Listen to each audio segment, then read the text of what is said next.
Joking. First thing, good afternoon, good morning, good evening. Of course, depending on where you are watching from or when you are watching. Hello, everybody out there in YouTube land. Thank you for joining me today. I certainly appreciate it.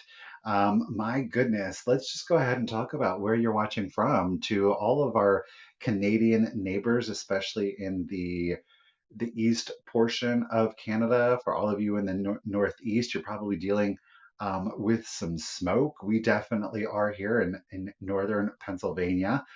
It's quite thick out there, so be safe out there. Try to stay indoors as much as you can. I know I am. I'm a little snoozy coffee, so that is the reason why today. So we're gonna hopefully try to get through today's sale with me sneezing no less than 3 times. So be safe out there, you guys. If you still have a mask, pop it on. Better safe than sorry. As always, you guys, I have enjoyed coming on and starting the live sale portion. Um, trying to do the official hellos. I think that it gives us a little bit more time with one another. So without further ado, let's go ahead and dive into the official hellos. The first comment that I am able to highlight is none other than Miss Karen Radford. Lady, how are you doing out there today? It is Wednesday all day, lady. Thank you for joining me today. I certainly appreciate it. She's got her shield up. Hello, Miss Lisa Shields. How are you doing today? We do have some beautiful items, of course, today, and we are really running the gamut. I mean, we've got antique pottery and ceramics, porcelain. We've got Disney. We've got vintage Christmas. We have chalkware. We have glass. We have vintage toys and wood boxes and ephemera. We're doing it up today. It is a great variety, and I hope that you guys do enjoy the items.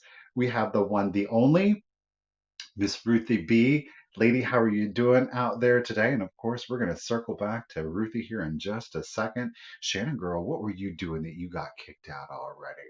Your secret's safe with me. Hello, Shannon. Thank you for jumping back in there. Hello, Vixen. How are you doing today? Your book is on its way to you, lady. Thank you for the very prompt payment. I certainly appreciate it.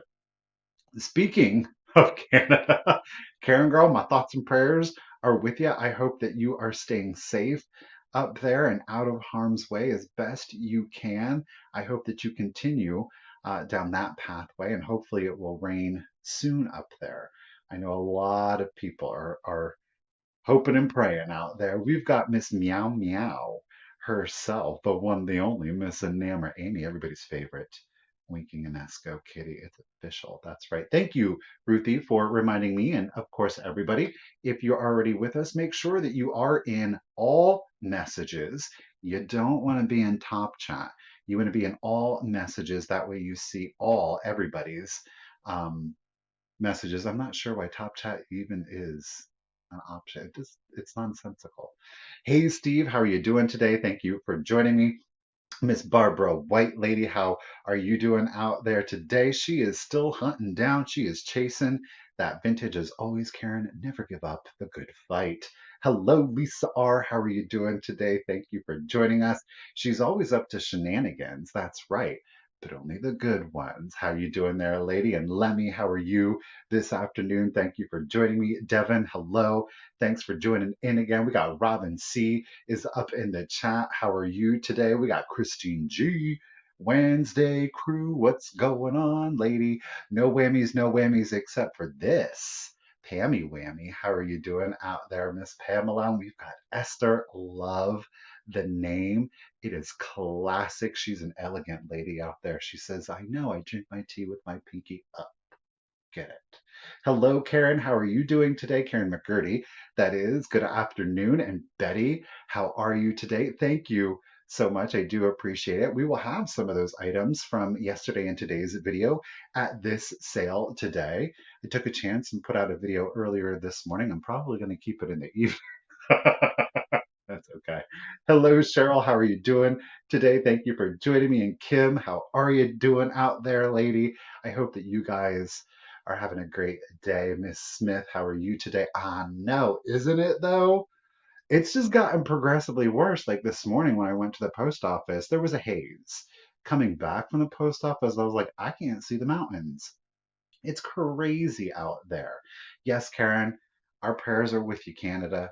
Our prayers are with you, Canada. Hey, Miss Gutierrez, how are you doing today, lady? Thank you for joining me. We've got Miss AC Fenton.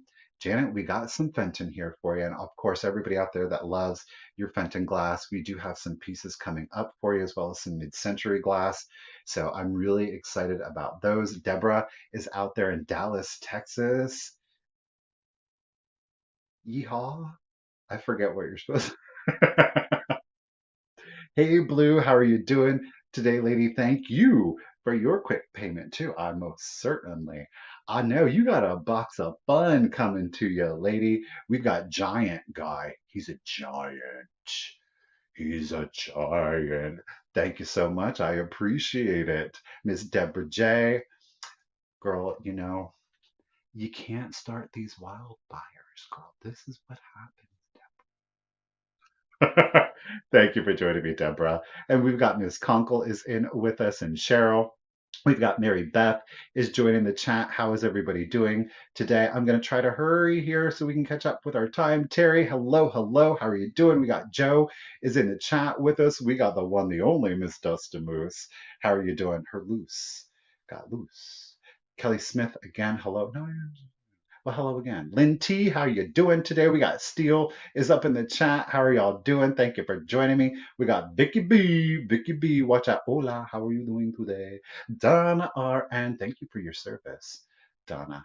We greatly appreciate it, trying to keep us all healthy in these troubling times. Melinda, how are you doing? We've got Joan D. is in the, Joan Donovan is in the chat. Enchanté, Miss Ront. Enchanté. How are you? Miss Beth Kemper, how are you today? And Becca Moore is rounding out the chat so far as the comments that I am able to highlight. You guys, thank you again for joining me. We're going to go ahead and dive right into the sale. For those of you that are out there and you're lurking and I get to be your background distraction or company today, I greatly appreciate it. If it's your first time here and maybe you're a little shy, go ahead, say hello. There are some great people out there in the chat. I promise they're going to make you feel right at home. We are all here for the love and the passion of vintage and antiques. So you got some great people out there. It's a great way to get to know some people that have common and shared interests. So say hello, but if not, maybe next time. Okay. Again, if you're new here, welcome, welcome. And if it's been a while since you have been at a sale, welcome back. I greatly appreciate it. So let's get into the nuts and berries, shall we, ladies and gentlemen? Today we have a total of 27 items. Yes, I said it, 27 items. We do have a few claims. I've actually, instead of starting the sale with the claims, I put them in sporadically throughout the sale. I am going to be shipping from Pennsylvania. Please keep in mind, I do send out invoices immediately, well, not immediately after the sale, but within about 5 to 6 hours, you will receive your invoice from today's sale. If you are new or again, you haven't been with me in a while, please make sure to send me out your contact information. It's simply The.Cult.Of.Vintage at yahoo.com. It is here in the banner, and I didn't pin, oh, yes, I did. It is the pinned comment that you see at the top of the chat. That is that blue rectangle. And last but not least, it is of course in the description of the video. The information that you're going to want to send out today is of course your real name if it's different than your YouTube username. If it is, include your real name and your YouTube username. Your full shipping address, most importantly, is of course going to be your zip code so that I can get you the discounted calculated shipping. You pay in shipping what I pay. I don't charge any shipping and handling fees. If there's anything wrong with that, I just choose not to. And last but not least is the email address that you use for PayPal. If you're saying, Michael, I don't have PayPal, it is okay. You can still make a purchase. Send the same email with the same contact information. Just indicate that you would like a guest link. I will reply to that email with a link that will allow you to check out utilizing PayPal as a guest. You do not have to sign up for an account. You can use any credit or debit card that you would like. You do enter in your shipping information, but you don't have to sign up for the account. Okay. We are going to be doing a lot of offer ups. And as always with the offer ups, I am going to be honoring just in cases. Just in case is not something that you are obligated to use. Just know that for those that want to use them, I am going to be honoring them. Okay. With the just in cases, as always, I'm still asking the same two things. One, that you've been an active bidder up until that point, and two, that you hold on to that just in case until you hear the countdown. We will go through the countdown, a 15-second countdown. We do have our official bid ender. I just wrote on my hand. The one, the only, Miss Ruth the Bee is here to save the day. Now, as always, you guys, there she is saying hello. You're going to be racing against Ruthie. She's out there on the West Coast, so she does have fast internet, but not only does she have the hey creep, how are you doing? Um, Literally creep soft, creep softly, creep softly studio. How are Ruthie does have fast fingers as well as fast internet. So you're going to be racing against Ruthie. Again, keep in mind, just in cases are going to be your maximum bid. I will bid you up in $1 increments until you reach that maximum. Keeping in mind that just in cases can turn into bids. And if there are two just in cases that have the exact same amount, I go with the first just in case. So if there's two 30 just in cases, then the first 30 just in case that I see is the winner. Okay, I think that is it. Oh, do keep in mind that I do ask for payments to be made within 48 hours of the invoice being sent. Today is Wednesday. That means Friday is the day that you want to be able to pay your invoice. Okay, please keep in mind that if something comes up, don't hesitate to reach out to me. Okay. All right, let's go. Hey, Rob. Hey, Melinda. Hey, Thrifter, not hoarder, right? And hello to everybody again that I have missed. I'm going to start off with some ephemera. This is both vintage and antique, and you're going to be getting a lot, and it's got a wide variety of items in it. I'm going to start the whole shebang, and I do mean the whole shebang off at $25. I lie. There is a non, look at this. Look at this. There is a non-ephemera item in there. Hey, Beth, how are you doing today? There is a non-ephemera item in here, so I'll go ahead and show you that one first. But you were getting this massive stack, and you're going to get everything. So one money's, it gets you it all. Let me show you the non-ephemera item first, but it is new in packaging. It is made in Great Britain with our little sticker on there. So those are two little hankies with the lace and the embroidered detail. Now that is in the original packaging. Again, this is not ephemera, but I thought, well, let me go ahead and just add it in there. So that is one item. You guys, there is a collection. Are you ready for it? If you're a Kewpie fan, this might be a great ephemera package for you. These are not antiques, these are reproductions, but you're going to get these little Kewpie postcards. These were made, if you feel like it, to cut out both the front and the back and to paste them together. You could make a mobile with them. It says to make flying Kewpies, first cut out both back and front, place a piece of string in there and glue them together. So you're going to get all of the Kewpie postcards here. You know, whether you actually do cut them out and make flying Kewpies, that's entirely up to you. You're also going to get another stack, pardon me, of little Kewpies. Now, these are little like stickers. You're going to get two of these two little cuties, so you could do them as package toppers. You are going to get a Kewpie paper doll. So here's classic Kewpie, all naked and stuff, but there's a whole bunch of clothes. And most importantly, stop it. No, you stop it. Look at one of the costumes. Is a little bunny. It's a little bunny. But then you do have, of course, other little Kewpie outfits. Blue, I got you in at 25. Thank you so much. Let's talk about it. How about an antique postcard with the silk? Notice there is a tear to the silk here. We have got a bunch of vintage greeting cards. There are Christmas ones that you're going to find. These are all blank, by the way. We do have some calling cards in here. We've got some religious ephemera that you're going to find throughout Sunday school exercises. We have more, look at this antique Christmas postcard. This one is 1922. Again, we do have some more religious ephemera in here. These are different prayer cards.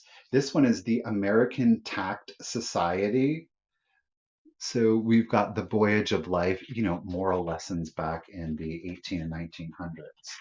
We do have a little antique book here. Check that out. It is in German. All right, Devin, I got you at 27. Thank you, ladies, for the bids. The book is in really good condition. Okay. We've got the Poss egg die. This is an antique egg die. It is in this because the die pellets are still in there. So they've kind of gotten a little crusty. Check out this antique Christmas postcard. This one is copyrighted, postmarked 1906. We have got two more. Look at these two weirdos. These are both are postmarked 1916. I have got some die cuts that you're going to get. You're getting all of these die cuts. Okay, you guys. You get, hey, Lizzie, how are you doing today? And Robert, good afternoon. Check this out. Two Meyer cord water slide decals. Those are coming in there with it. As I said, there are vintage Christmas cards. Again, these are blank. So whether you choose to decorate, to craft, to scrapbook, to junk journal, maybe you actually want to send them out. Hey, Nancy, I got you in at 29. Again, ladies, thank you so much for the bids. Hey, Rebecca T, how are you doing today? Now, this is a newer, but it is still vintage. Okay. This is a thicker cardstock, so you can hang the little Cupid wreath as its own little decoration. I know. We've got seam binding in there. I know well, I guess that's two things that are not. How about new old stock Cupid wrapping paper? No, you stop. I don't have a date. 1973. It is 1973. Look at that. Wrapping paper. Hey, KBEE, you're going to get a fan. Check this out. You're going to get a Maybelline advertisement. Look at her. Classic 20s and 30s. Great condition. Guess what? You're going to get a Dolly Dingle paper dolls. Now, this is new, but it is vintage. It's 1979 that it is copyrighted. So you can go through and cut out your Dolly Dingles. This is still collectible, by the way. So if you want to do photocopies, maybe you want to cut it right out. I swear there was a Halloween and a Christmas. There's a loose page in here. Check out that. Ooh, Dolly Dingle has a Christmas party, y'all. Dolly Dingle has a Christmas party. Look at this one. Isn't that great? So and here we've got Dolly Dingle celebrates her Christmas in true wartime style. And then you can cut out like the little Dolly Dingles, the little Dolly Dingle dolls. Tongue twister. I thought there was a Halloween one. Here we've got her little friend Maxine. We've got Marietta over here. So I thought that was really cool. We have Thanksgiving. And we have Washington's birthday, because why not? There's George and Martha, Dolly Dingle style. You are going to get this popular songbook. This is from, don't have a date on it, but check it out. You're getting that. I said this is also going to be vintage. How about Rolling Stone with Madonna on the cover? This one is November from 1984. It is Madonna's first Rolling Stone cover. And that's about it, you guys. That's pretty much the whole shebang without going into too much detail. Melinda is up to 34. You guys, again, thank you so much for the bids. Let me just gather it all up here for you again.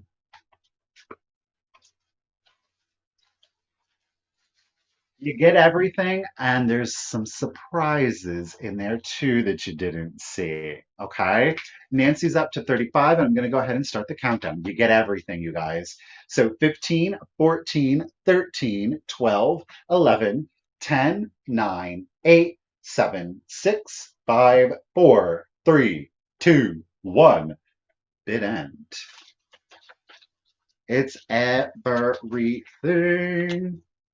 I mean, this is amazing. Just if you collect ephemera, but especially if you do like crafts of some sort. We're going to set that over there. I am seeing Devin's just in case of 41. There is our champion. Bid end. Thank you, Miss Ruthie B. Nancy Lady, you were holding it at 35. I do appreciate, of course, everybody's bids. Devin F. Lady, with that just in case of 41, you're going to get the whole lot for $36. It's fun. You're going to have a lot of fun going through there, reading it all. Devin, thank you so much and congratulations. Most of that's coming from, I did a massive clean out. So a lot of that is coming from my personal stash, if you will. All right, let's jump from paper to wood.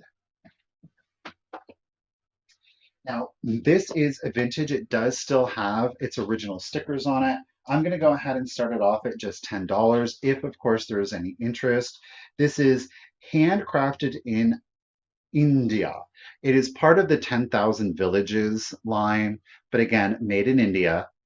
And then we also have another made in India. Again, 10,000 Villages. It is the little wooden box here. Look at that. Look at how intricate that is. It is very clean, might I add, on the interior. It's got a brown velvet or velveteen like on the bottom and the top here. Again, really good condition. The hinges are still nice and tight. It's got a beautiful floral carving throughout it. Creep, I got you in it at 10, okay? There are no condition issues to this box, all right? This is what happens when you start going through stuff and you're like, eh, where did that come from?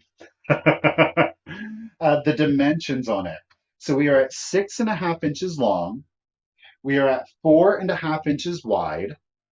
Okay. 6.5, 4.5, and then our height is at 2.5, right? Creep, I see you first at 10. Melinda, Rose, I gotcha at 10. Melinda's at 12. Rose is at 14. I think it is a beautiful piece. Like I said, there are no condition issues. It is intricately carved. Again, it is a made in India piece from 10,000 villages. I love it. I think it's a great little stash box, right? And we have 6.5, 4.5, 2.5. Okay, Miss Barbara White is in it at 16. Ellen, welcome back. Thank you so much for joining us. Thank you guys for the bids, and let's go ahead and start the countdown. So here we go. 15, 14, 13, 12, 11, 10, 9, 8, 7, 6, 5, 4, 3, 2, 1, and a bid end. No condition issues and super clean on the interior. I love these because you can put your tiny treasures in there and then use it as a riser, or you don't have to, of course, but leave it empty if you'd like. There is our sunflower bid end. Thank you, Miss Ruthie B. I do appreciate it. You guys, thank you so much for the bids, but a congratulations and a thank you to Miss Barbara White lady at $16. It is going to come to you. Get you written down.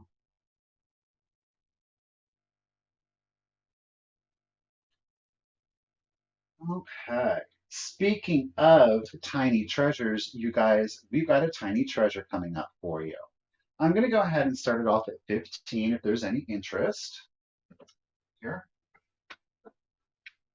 It's the Monet or Monet. He is a tiny treasure. He is such a tiny treasure that he is only 1.5 inches tall and he is 2 1/4 inches long. Are you ready for it? Look it. It's the little Monet. And again, this is the, where does it come up at? Well, the hinge definitely works, y'all. Oh, there we go. So it's the head that lifts up. So it's the little pill container, right? And of course it is magnetized. It's fully enameled on the interior. You know, whether you choose to put your pills in there, that's entirely up to you. That might be one or two pills, depending, but he is in excellent condition. It is in like a silver or pewter finish. He does have enameling here, of course, on his blanket, as well as the crest on his head. He has little rhinestones throughout to decorate him. And check it out, he's got little faux emerald eyes, okay? All of the stones are present. There are no stones that are missing. And again, he is one, look at that. He is 1.5 inches tall, and he is 2 1/4 inches at his longest. And of course, he's trunk up. So that means he's a lucky elephant, though I think he is a little angry for having to lift his head like that. Okay. Again, we have no condition issues on this guy. I think that they make adorable little figurines versus pill containers, but again, to each their own. Okay. Again, it's a silver finish. It's like a brush matte faux pewter, all right, with no condition issues. Donna's like, for once, it's not California that's filled with smoke. Well, I see you, Donna, just over there gloating. Jeez. All right, guys. Well, if there is no interest in our little Monet, Monet elephant, we're going to set him to the side. We're going to keep it moving. What did I just break? Well, we have 26 items for today's sale. KBEE, you decided to jump in at Barbara. There might be a lag. My apologies to it. So we're down to 26 items for today. Here's this elephant again. Let's do the count. 15, 14, 13, 12, 11, 10, 9, 8, 7, 6, 5, 4, 3, 2, 1. Bid end. KBEE, you are in it at 17. You guys, thank you for the bids. I'll show you what I broke, just in case anybody was really wanting this item. The worst thing is that it is an antique that I just broke. Yeah. There is our elephant bid end. Hello, Bobby. Thank you, Ruthie B. I do appreciate it. KBEE, you had that bid of 17, but a pew pew to Miss Barbara White Lady at 18. He'll go right in your little wooden box there, lady. Thank you so much. Do appreciate it. Oh, Lordy. All right, let me set him to the side and pay attention. Okay. Let me just pick up some glass here quick, you guys, so I'm not... Michael. Well, that's a crying shame, y'all. Get it all up here. Yeah, the item I broke was a peach blow, opalescent Victorian vase. Look at it. Ouch! Ouch! Is Susan here? I just went kick. Yeah, I did. Yeah, I did. Woo woo. I mean, hey, I think this is the only she is. She said, ouch. Oh, that stinks. You know what? But I will say, out of literally the thousands of items that I've sold, this is only the second item I've ever broken. So, knock on wood, let's keep it to two, right? All right, we're going to definitely set that piece to the side. Where are we at? We have a choice. Let's go to choice. Choice start. We're going to jump back apparently here to the wood. I'm going to start your choices off at $15. Let's see here. Now, these are depending on what you want to call them. I know it makes it a, Deborah, thank you. Thank you, Deborah. It makes it 100 years and then it meets my foot. And of course, I'm wearing my boots right now. So, yeah. Whether you want to call these Flemish boxes, that is typically what they're generically called as. They are safely called pyrography boxes. So we do have two. There is a choice, okay? And this will be for the smaller or for the larger, all right? Now, this one does have an inscription. It says Miss Mildred Way from Mount Joy, PA. You can barely see it, but it is there in pencil, okay? Miss Mildred Way from Mount Joy, Pennsylvania. This is our larger of the two. The larger of the two is 6¼ inches squared. She is a classic Gibson girl here with our cherry detailing to it. There are no condition issues. We have the faux wood grain burned into the side. And again, this is 6¼ inches squared. So 6¼ 6¼ y'all get it. The fun thing about this one, the hinges on this, do you see that? And those are original. They kind of buck back, but look, the image is also on the interior. A lot of times the Flemish boxes, you're only seeing detailing on the front, but not with this one. You're getting the image on both. I see Melinda at 16. Devin, I've also got you at 16. Ladies, I do appreciate it. So that is super fun. And the reason I like this is because if you do have smalls that you would kind of like to contain, you can display the smalls in the box while still getting the image. Now you don't get the color, obviously. We have that red and the bow and the cherries, okay? 6¼ inches squared. That is choice one, no condition issues. Choice number two, while it is smaller, I still think small and mighty. You guys, thank you for the bids. KBEE at 20. Melinda is up to 21. All right. Check out our smaller one here. Again, another Gibson lady. This one reads a little bit more Christmassy due to the holly and ivy, though, because it's not colored, I think that you can leave it out year round. All right. This one also has an inscription on it, and it is again in pencil. This one is, it looks like 1912 to me. That looks like a 2.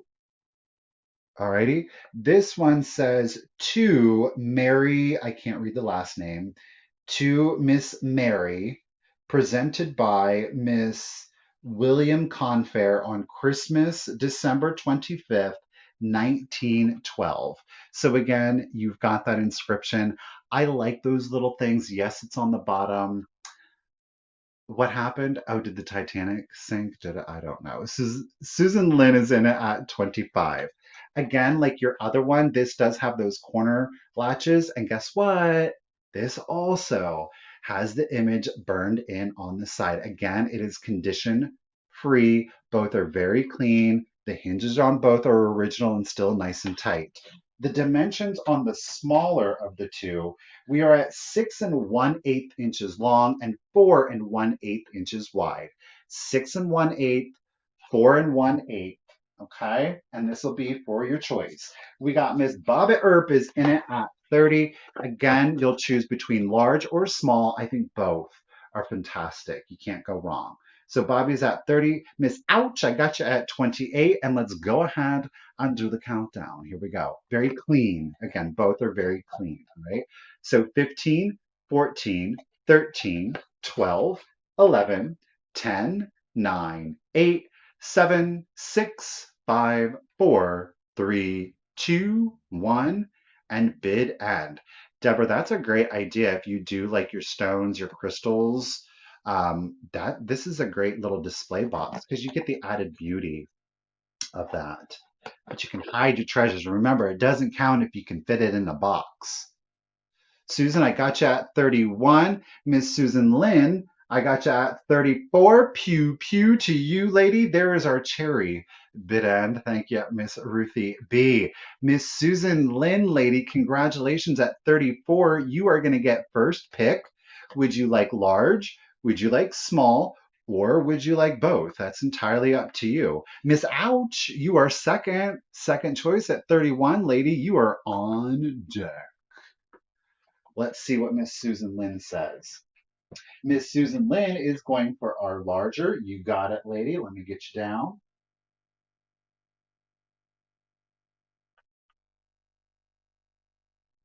Now, Miss Ouch at 31, if you would like the smaller, you can. You know there is no obligation or commitment on you. So, Miss Sharp, lady, you will take the smaller one. Thank you very much, ladies. I do appreciate it, and congratulations to you both. All right. I love these. I can't get enough of them. I think they're great stacked together. They make perfect risers, because then you have that little lip, and well, you all know. I like them a lot. Ouch. All right, we've got a quick claim item coming up next, you guys. Now, this one does, in fact, loving the love. This one does, in fact, have condition issues, but I personally still see the beauty and the value in it. That said, I feel that I priced it reasonably considering the age and the condition of it. Okay. It's going to be a quick claim. This will be $15 if anybody is interested. $15 if anybody is interested. We have a mid to late 1800s Austrian pottery piece. We do have our mark down here. I cannot ascribe it to a specific manufacturer, though it is done in the style of royal ducks. I love royal ducks. We might even have a piece coming up later on in the sale. And frankly, I think it is done just as well as royal ducks. We have a 10-inch vase, okay, showing you the back, 10-inch vase, all right? This is not where our condition issues reside. It resides, look at that. Those are applied, what I think look like magnolias, blooming magnolias. I'm not the best with flowers. Y'all have to let me know. Maybe it's dogwood, but look at how beautiful. The condition, do you see the leaf right here? The leaf has gotten chipped. All right, the leaf is chipped right here. There we go. You can see it better. I still think it's beautiful. Okay. It is from the 1800s. It is at least 120 years old. This stuff is paper thin. It's very difficult to find these things in flawless condition. I wasn't going to let this one go simply because there was a broken leaf. Again, I saw the value in it. I'm going to ask just $15 for it if anybody is interested. 15 bucks. If you do want it, put in number 37. Number 37.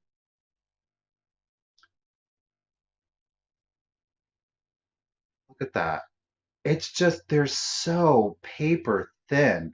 Miss Denise you are the first 37 that I do see. Congratulations and thank you, Barbara. I also appreciate it. Denise, congratulations. At $15, I quite frankly don't think that you can go wrong. Thank you so much. Denise, I'm going to get you written down.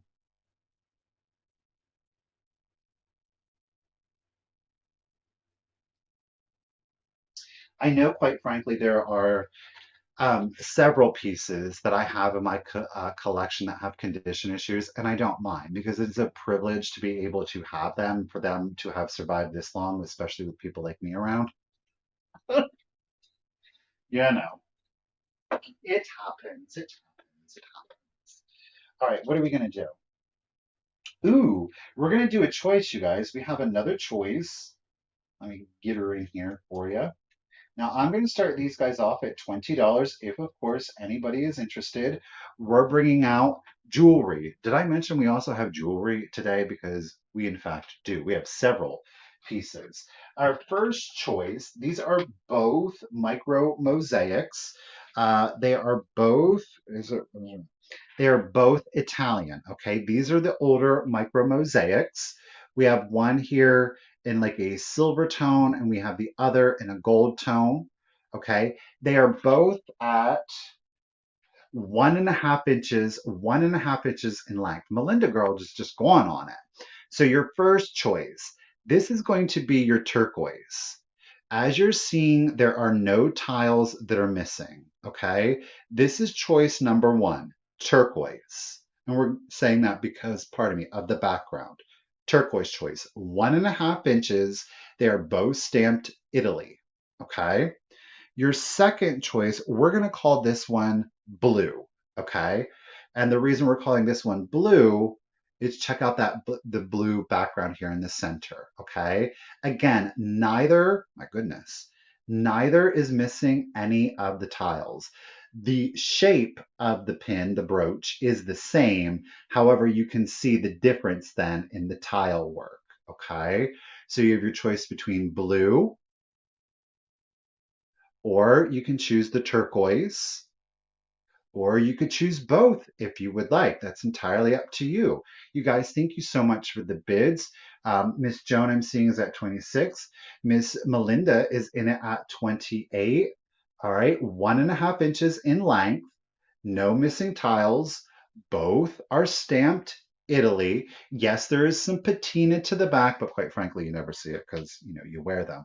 Or if you do have like your little catch-all or your trinket dishes, these are great little pops of color. Okay. I can't imagine sitting there and putting all of these tiles, and I'd go insane. Day one, I'd be like, I quit. Thanks, guys, for the bids yet again. Miss Joan D is holding it at 32. Again, it'll be choice blue or turquoise or both. Let's go ahead and do the countdown for you. So here we go: 15, 14, 13, 12, 11, 10, 9, 8, 7, 6, 5, 4, 3, 2, 1, and a bid end. So you'll just say turquoise, or you'll say blue, or you could just put in T, because if you were like me and you're like, I don't know how to spell turquoise, then just put in T. It's cool.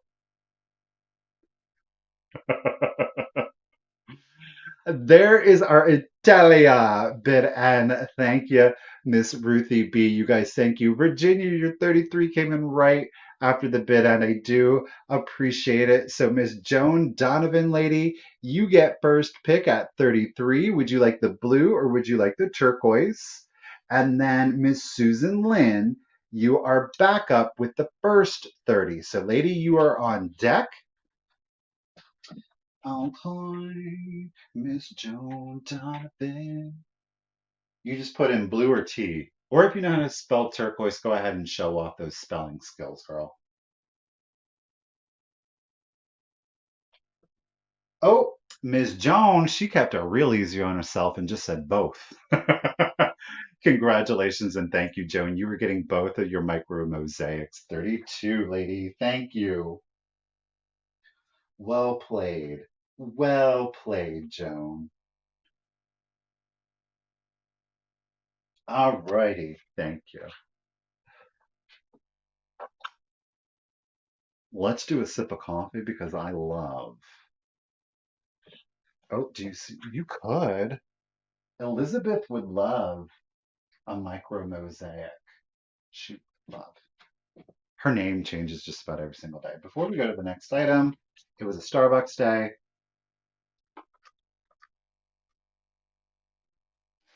All right. Well, if you guys like the micro mosaics, wait till you see the next two we have coming up. I'm telling you. We're going to go ahead and jump into some mid-century. We're going to do some mid-century glass. And one of the classic colors that we all know for mid-century glass is, of course, in amber. I didn't even put a price on it. Well, let's go ahead and start it off at $30. There are no condition issues to this beautiful mid-century piece of glass. Okay. I have got for you guys an amber decanter, okay? There are no chips, there are no cracks, and that does include to the ground stopper, alrighty? Our total height, and of course that is from base. Look at this. I mean, overly dramatic pull on that stopper, okay? She's a large one. Now it is rounded off, it's not a pointy one, okay? The total height on it with, of course, the stopper in it, it is at 14.5 inches. 14.5 inches, okay? We have a moderate, I would say a moderate optic pattern to it. It does, of course, have the ribbing, but then it does have the applied glass band going around the neck of the bottle. The decanter itself or the bottle itself does have the ground interior, and that will, of course, help keep your stopper on there nice and tight. Bobby, I got you at 30. Miss Shanahan, I got you at 32. Bobby's in it at 35. Ladies, thank you for the bids, okay? There are no chips, there are no cracks. a moderate optic pattern. It's not done to really create a whole lot of oohing and awing. I think it's there just to add a beautiful little effect. Again, we've got that great amber applied glass rod twisting around the neck. As I said, the stopper is nice and chip free itself. You do see, of course, it is also ground to create better friction on it, okay?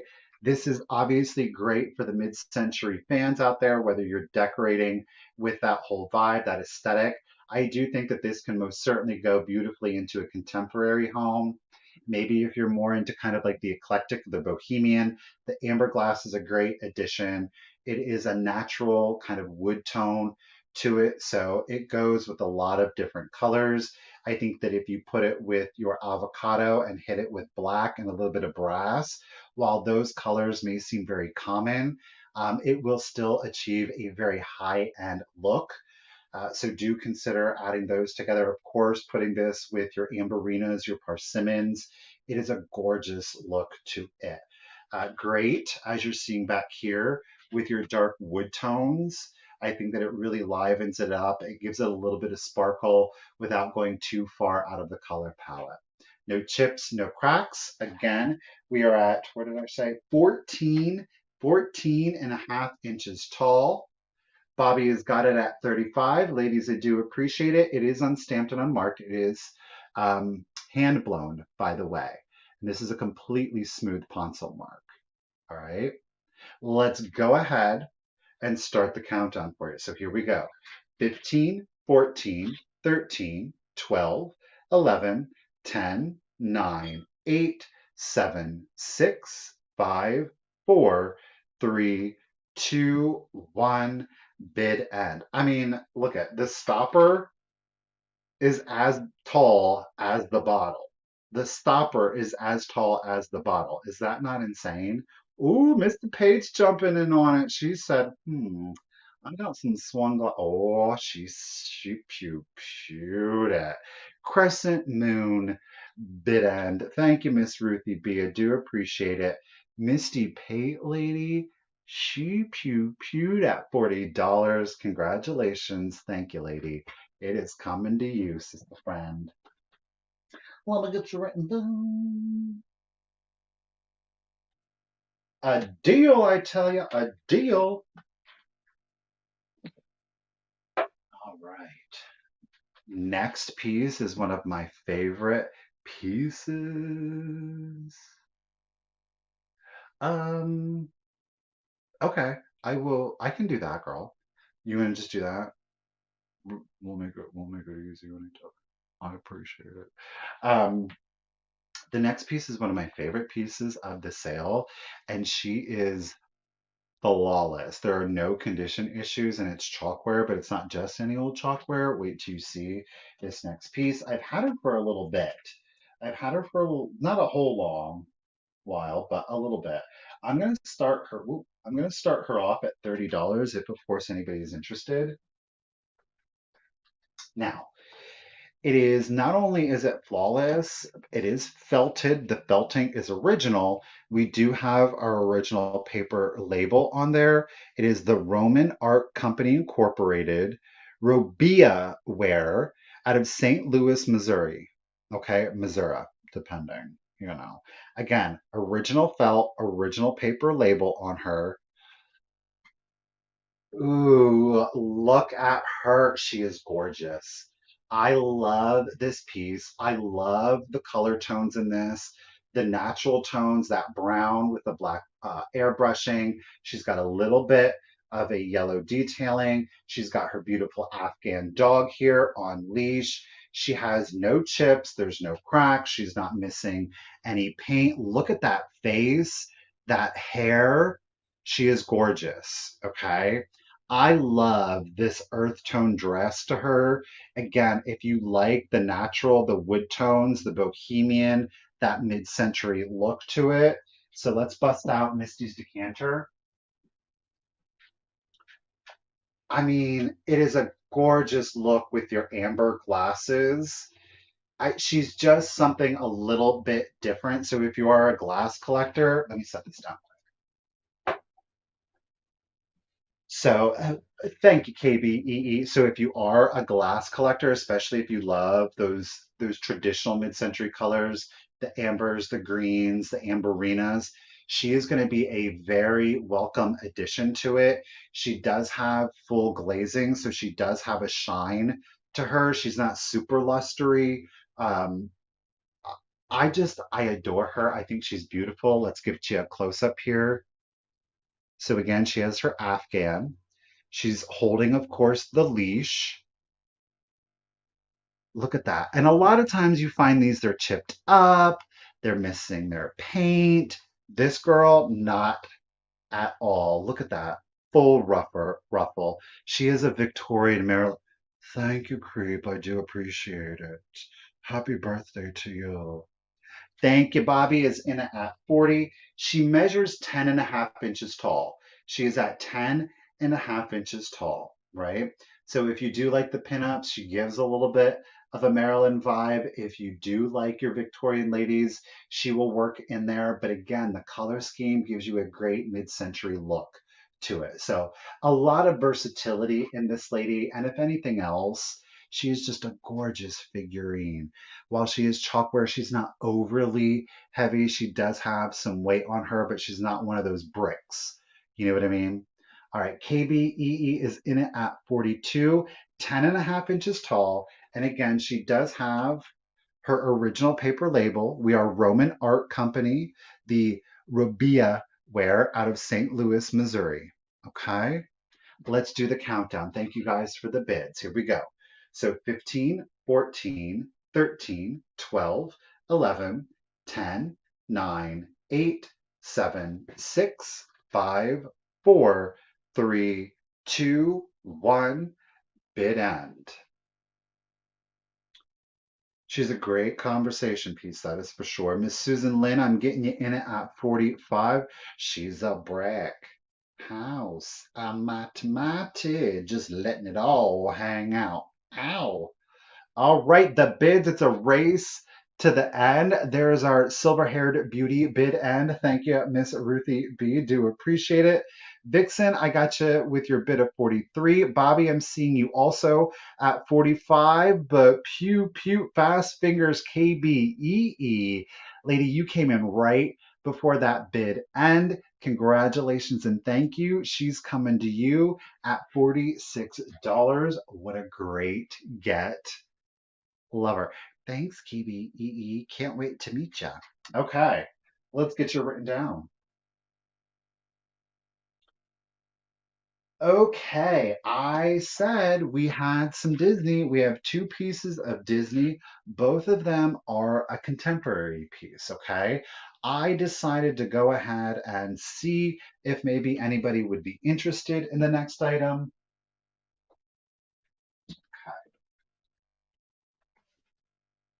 um, whether you're a Disney fan yourself, maybe you have a child, a grandchild, or a friend who kind of likes their Disney stuff, this is a contemporary piece. It is a contemporary Disney movie, but I thought it would make an excellent gift. The reason it would also make an excellent gift is because guess what?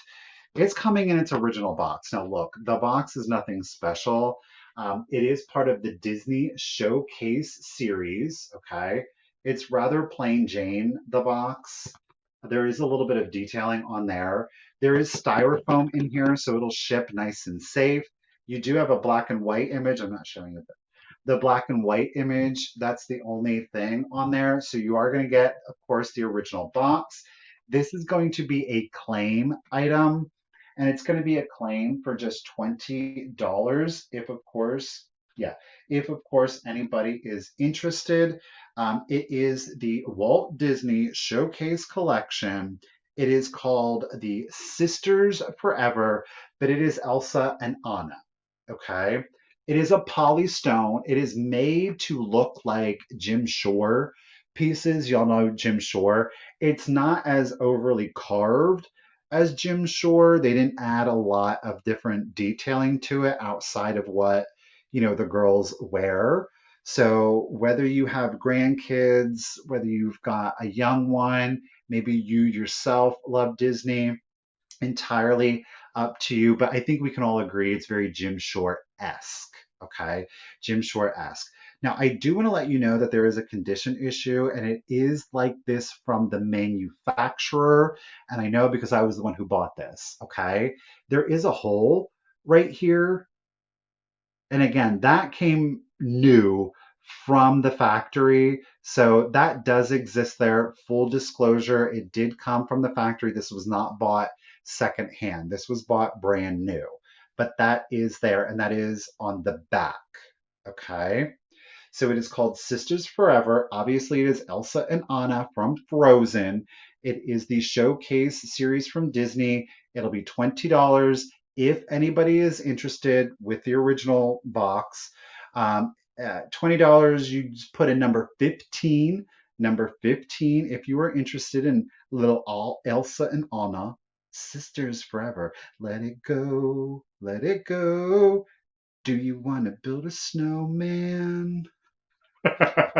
Karen C, lady, I see you first at 15. Thank you, Rose's Rose. I do appreciate it, ladies. Karen, you were the first one, so at $20, Sisters Forever. This would make a great gift for a sister, especially if she loved Disney. That would be a great gift. Karen, thank you so much. I'm going to get you written down. Oh, it does come with the original hand tag, by the way, that is in the box. I didn't, it'll be in the box for you, Karen. Oh, cool. All right, Miss Karen, I got you written down. Let me set this up here. I had so much stuff today. There was no sitting on the floor. You don't, Cheryl. Why not? Do you like warm hugs, Cheryl? Do you like warm hugs? You know the dogs, my mother's dogs, one is named Olaf, and then the other one is named Anna. Mhm. True story. All right. Stuart. Cheryl loves warm hugs. All right, we got a choice. Guess what? We're going to start the choice off at $20. Like I said, we had some vintage jewelry, and I said if you like the ones from earlier, maybe you'll dig these as much, if not more. Okay, you're going to have a choice. Now, neither one of these is stamped. This silver with the filigree, oh, hello, reflection. This silver, can we go to infinity and beyond? No, we can't. So this silver one, I do believe is French. The gold tone, I do think is Italian. Okay, here we go. So our first choice, let me get her, our oval. We have a length, look at this, that green with that gold. We have a length of 1 3/4 inches. 1 3/4 inches on that one. I love this gold on that gold. I love the gold with the green backing and the tiles. You are seeing that none of the tiles are missing. It is in great vintage condition. Melinda, Bobby, I've got your bids. Ladies, thank you so much. So that is your first one. Okay. I do believe that this is a vintage one, but it is an Italian one. Okay. Melinda's up to 24. What did I say it was? 1 3/4 inches. 1 3/4 inches on length on that one.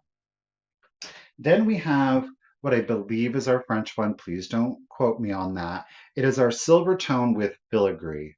Ooh, I love that. That filigree just accents this piece perfectly. Again, we have no missing stones on this one. Okay. Yes, Olaf and Anna are characters from the Frozen movie. And Olaf is the little snowman. Now, our round one here with the filigree, there is a diameter on this of 1 3/8 inches. 1 3/8 inches, keeping in mind that I did take the measurement from filigree to filigree. So 1 3/8 inches in total diameter. And I did, of course, include the filigree accent here. Okay. Miss Bobby Earp is in it at 26. Again, it will be choice. You can choose between the round silver with filigree or just round, Or you can choose the gold with the green here, okay? Or oval. So you'll choose oval or round, entirely up to you, or you could choose both. So Miss Melinda is in it at 28. Ladies, again, I do appreciate the bids. And let's go ahead and start the countdown. Hey, Miss Gray Wolf, how you doing? Here we go. 15, 14, 13, 12, 11, 10, 9, 8, 7, 6, 5, 4, 3, 2, 1, and a bid end. Miss Donovan, I got you in it at 29, lady. Thank you so much for the bids again. Oh, Cheryl's saying put them on denim. Beth, you have a micro mosaic that you use as a pendant. That's a great idea. Those would be beautiful. I mean, you probably could. I mean, you could put a chain through those and wear those as a pendant, right? There's our flower bouquet. No, there's our, it's just a flower bit ad. Thank you, Ruthie B. I do appreciate it. Melinda, Joan, you were in at 29. Bobby, Fast Fingers, coming in at 30. Miss Erb, you have your choice, lady. Do you want the round? Do you want the oval, or would you like both? Hello, Nellie. How are you doing today? Thank you for joining us today. Ooh. So round or oval, lady? You let me know.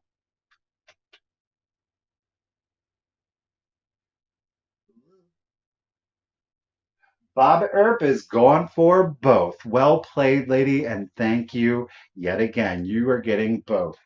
I'll get you written down.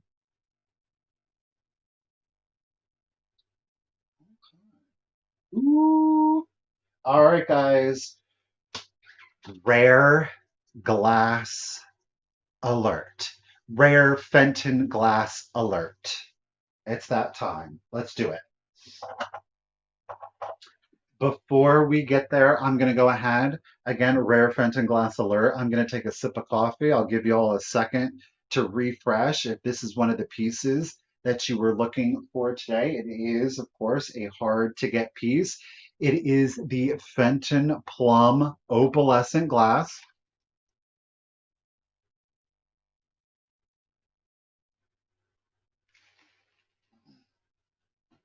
Okay. Um, the bookends. What bookends? I don't remember seeing bookends, Pee-wee. I don't remember. Alrighty, let's do it.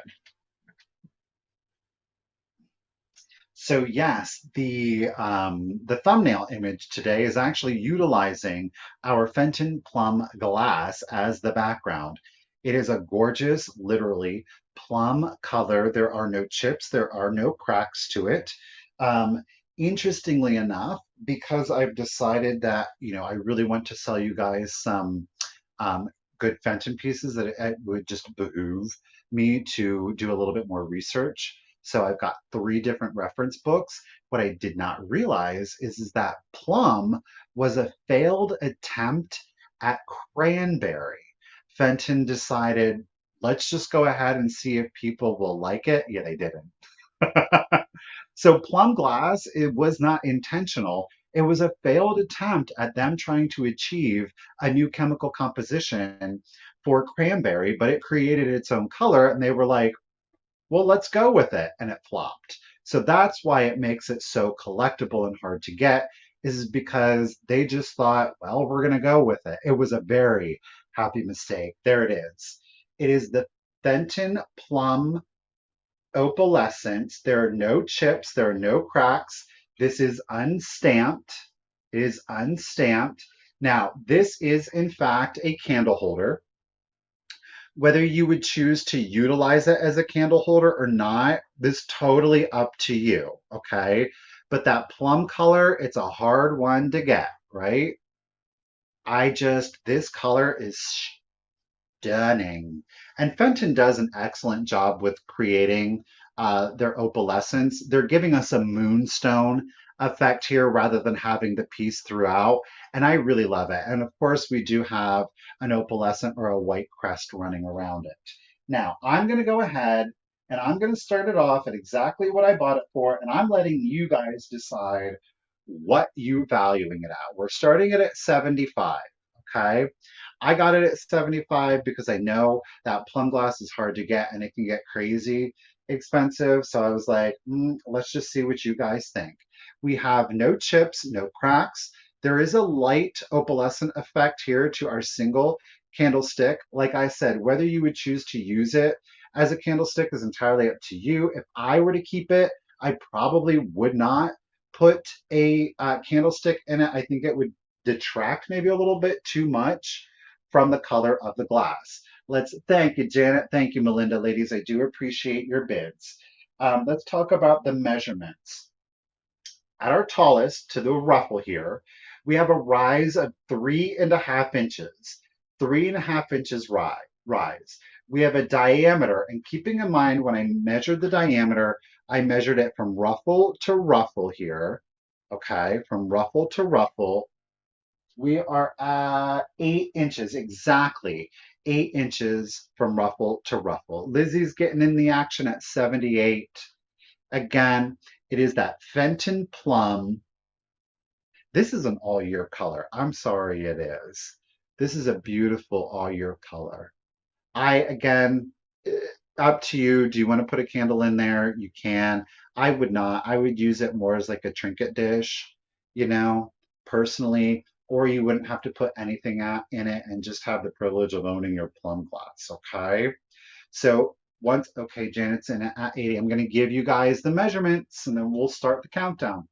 This is a gorgeous jewel tone. So if you don't remember me saying, if you have like a lot of dark woods, you have some heavy colors that you are decorating with, consider accenting with jewel tones to really lighten it up and give it a very sophisticated, elegant look to it.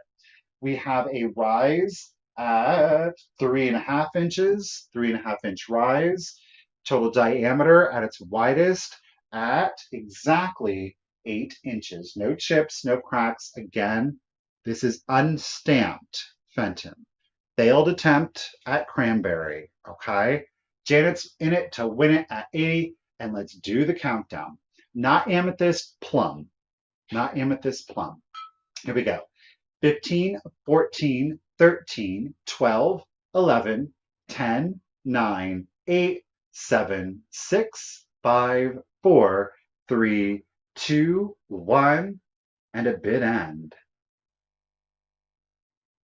Bye, Bobby. Thank you for joining us today. Miss Sharp's getting in on the action. Uh-oh, who's it going to be? I don't know. Janet's throwing in her just in case. Lizzie has got her just in case. Ooh, there's our purple heart bid end. Thank you, Ruthie B. Ladies, I appreciate the bids. Janet had that just in case of 100. Lizzie threw in that just in case of 101. So Lizzie, 101. Congratulations and thank you, lady. You are getting your plum glass. Okay? Get it, get it. Okay. The prices go all over the place with this particular piece. There are only three that are active. And when I did buy it, I searched for at least an idea. So congratulations, Lizzie. I appreciate it. Okay. Ooh, y'all, how about a surprise item? How about a surprise item? Do you guys like art glass? Do you like different kinds of art glass? Do you like something that is going to make a statement and is definitely a conversation piece? Well, this next one, in my opinion, is definitely that, okay? Now, in the video where you guys saw me find the plum glass, if you were able to watch it, there was also another item that I spotted and I was immediately attracted to it. It was the shape, it was the color, and I could tell even from a distance that it was a piece of quality glass. When I picked it up, I was like, oh, it's definitely some quality glass. And then, I'm filming, I'm holding this piece of glass, I'm trying to look at the price and I see it and I was like, oh, it's $400. Let me go ahead and set that back down. But you guys were kind enough to let me know that it didn't say $400, it said $40. So I rushed right back the next day and I got it. Bam, there it is. Do you see that glass? Look at that is a solid piece of glass. You see that clear glass? There's no marbling. There's no rippling. There is some bullicante very lightly going around it. Do you see that color? Look at the shape of this. Again, to me, this is a statement piece. This is something different. It's unusual, right? Quite literally art glass. Fully polished, or pardon me, fully sanded bottom on it. It is a hand blown piece. There is no rough poncel mark down in the bottom. The glass itself, there are no chips. There are no cracks. It is a gorgeous emerald green detached. It's a weapon also, okay? I am going to go ahead and start the piece off at just $45.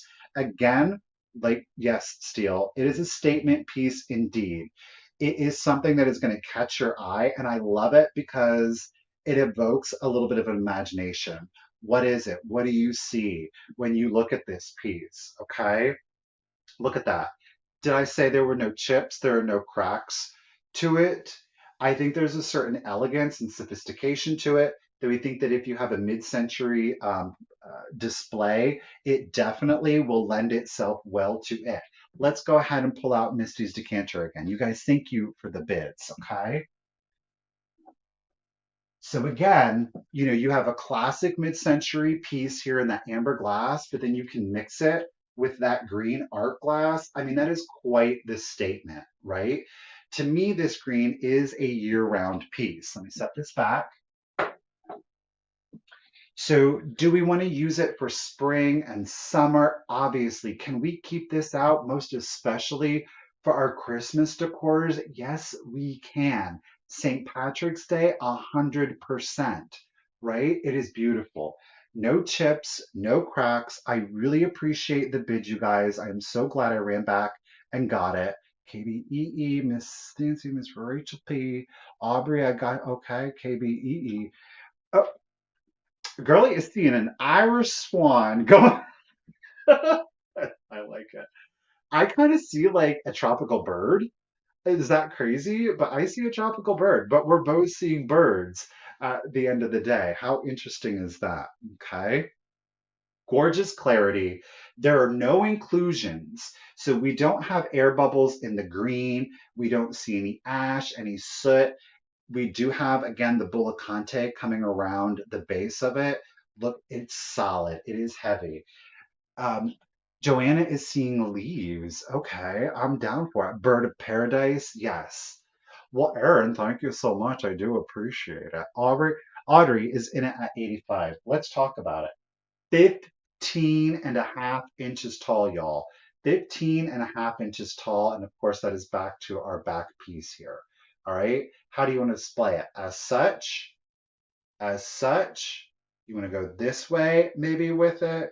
Do you want to go this way with it? Kind of like it at a little bit of an angle. I think that the sculpt, because there is like a scoop in here, there's something about this particular angle that I really favor. I think it pulls out the dimension of the sculpt a little bit better. So again, 15 and a half inches tall with no chips, no cracks in that gorgeous emerald color. Look at the light that it picks up. It's a beautiful piece. It is a great pose. I agree, Steele. She's on point. She's holding her balance. Is it water? Is it air? I don't know. All right, we got Rachel P is in it at 90, you guys, and let's go ahead and start the countdown. So here we go. 15, 14, 13, 12, 11, 10, 9, 8, 7, 6, 5, 4, 3, 2, 1, and a bid end. And I'm getting my fingerprints all over it. Oh, Audrey throwing in that just in case a 125. She is not playing around. Ooh, there's our shamrock bid end. Thank you, Miss Ruthie B. KBEE, your 100 came in right after the bid end. I do appreciate it. Rachel, I appreciate your bid. Everyone, your bids, I do appreciate. Audrey lady, with that just in case of 125, you are the new owner at 91. Congratulations and thank you, lady. This one's coming to you double boxed. I know that much. You got a long journey ahead of you. Audrey, are you out of the smoke? Are you having to deal with the smoke, bro? Oh no. Thank you, Audrey.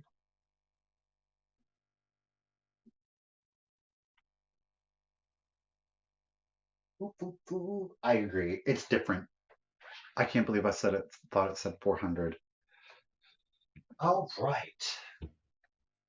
What am I doing? Oh, we're going to do a little piece. Let's jump back to some ephemera, okay? It is almost, it's right there. You know what? At 98 years old, I think that it deserves the respect and honor of being called an ant. Oh, it what? Oh, you were having to deal with it. Were they able to put any of the fires out? If y'all didn't know, they earlier I saw that it said um, the local news said that there were 160 distinct fires that were occurring in Canada, and the smoke is just all over the Northeast. Hey, Maria, how are you doing today? New York City is really getting hammered with it. Like they're closing stuff down. It's so bad.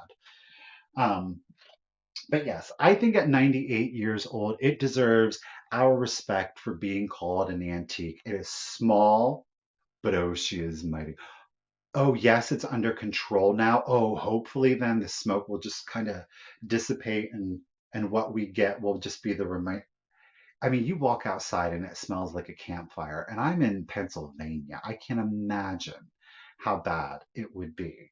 Yeah, Mother Nature, she ain't playing. She said, "You want to know who's boss around here?" All right, we're going to go ahead and start this one off at $20. It is There's a little bit of an inscription, though it's kind of etched into the book. You can't really make it out. I'm seeing New York, New York. It's Betty, Betty girl. I can't read your last name. Um, Something Street, Florida Street. I don't know what this is, you guys, and this is the key to little heaven. It is a collection prayers from approved sources. It is in the Catholic tradition or faith, okay? Printed in Czechoslovakia.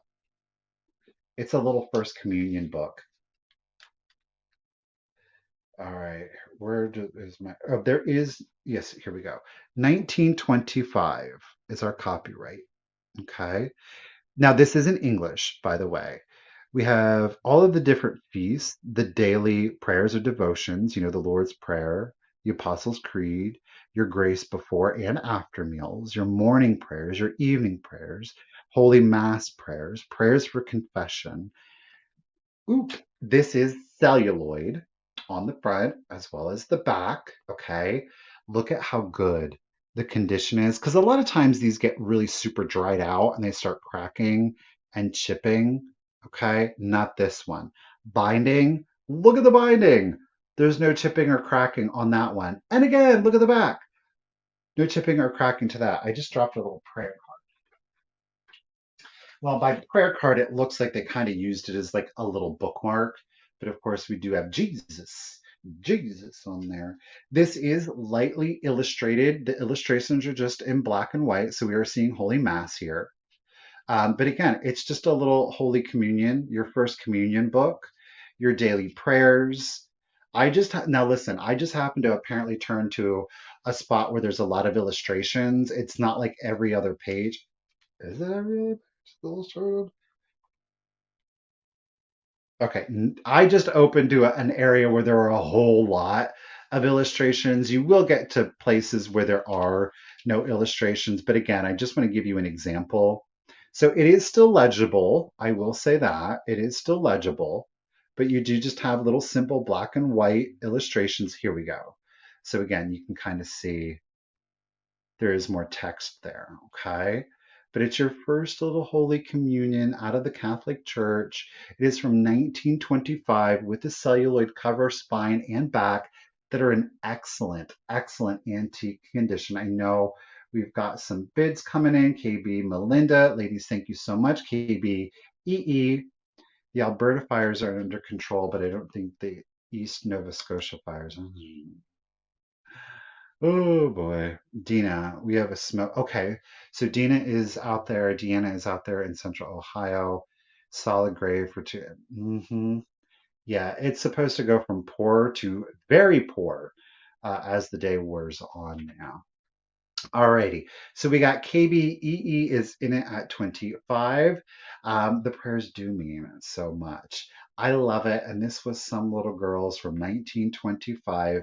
Again, there is like this etched inscription, though I can't completely make it out. It reads better on camera than it does in real life. It is from the Catholic Publications Press out of New York, though it is printed in Czechoslovakia. We have a copyright again of 1925. Let's go ahead and start the countdown for you. We do have light illustrations in black and well, black throughout, okay? So 15, 14, 13, 12, 11, 10, 9, 8, 7, 6, 5, 4, 3, 2, 1, and a bid end. These are harder to get in English. A lot of times you'll find them in Czech, in German, in a lot of different foreign languages. So getting the English ones, that's a nice treat. And the condition on this, it's like superior. There is our Holy Cross bid end. Thank you, Miss Ruthie B. KBEE was holding it down at 25. Gloria came in at 30. Ladies, thank you all for your bids. I do appreciate it. Gloria, you had that just in case of 35. However, KBEE came in with that just in case of 41. So KBEE at 36, congratulations and thank you. You are getting your little prayer book. It is in great condition. Thank you so much. Okay, what do we got coming up next? I'm just following stuff in order. We're just going right on down the list, y'all. All right. Okay. I'm going to do a quick claim on our next item. It's going to be $15 if, of course, anybody, no, thank you. If, of course, anybody is interested, it is a Japan piece. Now, I have had this for a number of years. I've decided ultimately to let it go. It is obviously a ceramic piece. It is a good vintage piece here, Japan. It is in, well, how about that? I love it. There are no chips, there are no cracks to it. Do you know what I used to do with this? It would set on the bathroom vanity and I would drape necklaces, like the chains. These chains would be draped over this daily. I know that sounds crazy, but why not zhuzh it up a little bit? If you're going to have something hold your necklaces, how about this beautiful ceramic swan? Look at that. Elegant. I love the colors on this. Again, speaking about those earth tones with more of like the jewel, I love the variation of the glaze on this. There's no chips, there are no cracks to it. Again, I'm going to ask 15. It is a Japan piece. It measures 9.5 inches tall. I love the movement, whether it's about to take off or whether it is just landing. I love the movement on this piece, okay? We're gonna ask $15 at 9.5 inches. It is stamped Japan. If anybody is interested, is all you have to do is put in the number 23, and you'll get your Japan ceramic swan. I love the movement on it. Love all the pass-throughs, right? I think that really just Mary Beth threw it down. Get it. Oh no, wait, that's $15. I'm sorry, Mary Beth. $15. Lizzie is the first number 23. Congratulations and thank you again, Lizzie. Thank you, everyone. Lizzie, it's coming to you, lady. All right. The colors are great. This would go well in a Christmas display, though, too. But, a mid-century look would be great. Okay, let's Well, since I just said mid-century, let's go ahead and bring out some mid-century glass. Where are we starting this one? This one's a little bit more expensive. We're going to start it off at $40 if, of course, anybody is interested. This is hand blown. Okay. It is hand. Oh, Lizzie's not even, but she just loves the color. All right. So we have got an absolutely gorgeous hand blown ruby red decanter, Poncel mark. Okay. Poncel mark. You can see me through it. So here is your bottle. Here is our stopper. There are no chips or cracks that it does include on our stopper. We do have that ground stopper to keep it nice and taut. You're seeing no condition issues on that stopper. Look at that ruby red and how it picks up that orange undertone to it. Is that not gorgeous? There is a little bit of grinding on the interior again to help keep that stopper in there nice and taut. Look at that. Look at that. It is a simpler shape, but to me, I really like that. It's very sleek, and the color definitely is an absolutely beautiful shade of red. The clarity on this glass is excellent. We don't have any inclusions, there's no air bubbles, but again, we do have a hand blown ruby red glass decanter, super mid-century, right? The measurement on this one, we are at 16.5 inches tall. And of course, that's from the base to the top of the stopper on that one, okay? So gorgeous ruby red. Excellent clarity throughout that one. There's no rippling to the glass. Great mid-century piece. Maybe you have your bar and you just want to zhuzh it up there. Throw your liquors right on into the bottle. Okay. Again, you have a variety of these. Maybe you have other mid-century glass. Perhaps you have your swung vases. I encourage you to kind of switch up the shapes just to add a little bit of more visual interest to it. Yes. Yes, the saturated color. But look at that. 2 layers of glass. You can see me right through it. It's a beautiful, beautiful piece of glass.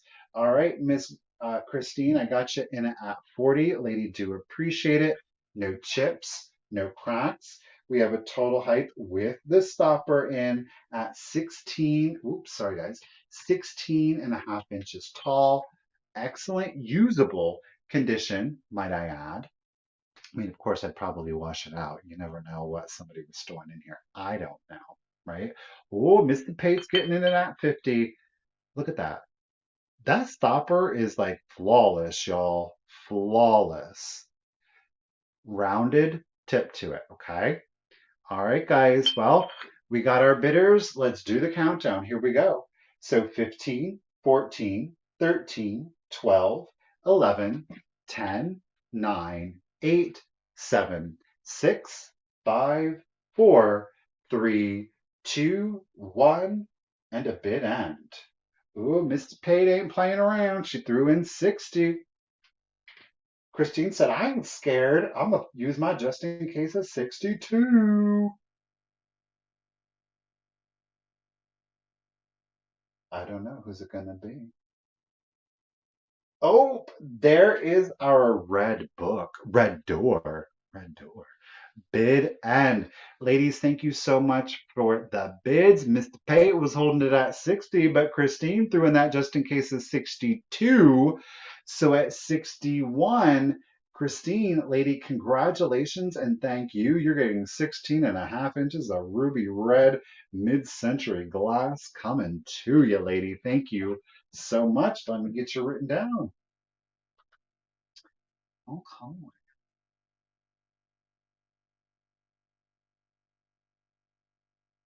Do, do, do, do, do.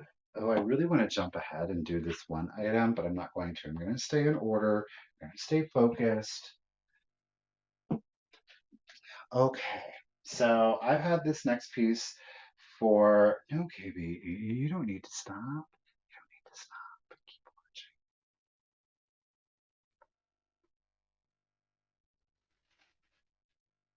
watching. I got this piece and I've been back and forth as to whether or not I was going to sell it, whether I was going to keep it. I've kept it for a while. I'm going to see what you guys think. Maybe somebody out there will want it. I am starting it at $75. We'll see how it goes. Now, it does have its original box, though the box itself is, well, frankly, it's rough, okay? But it is going to be included. Check it out. It is the Mark Toys Robot and Son, okay? You see the tattering to the box? That's what I mean. The cardboard itself is pretty brittle.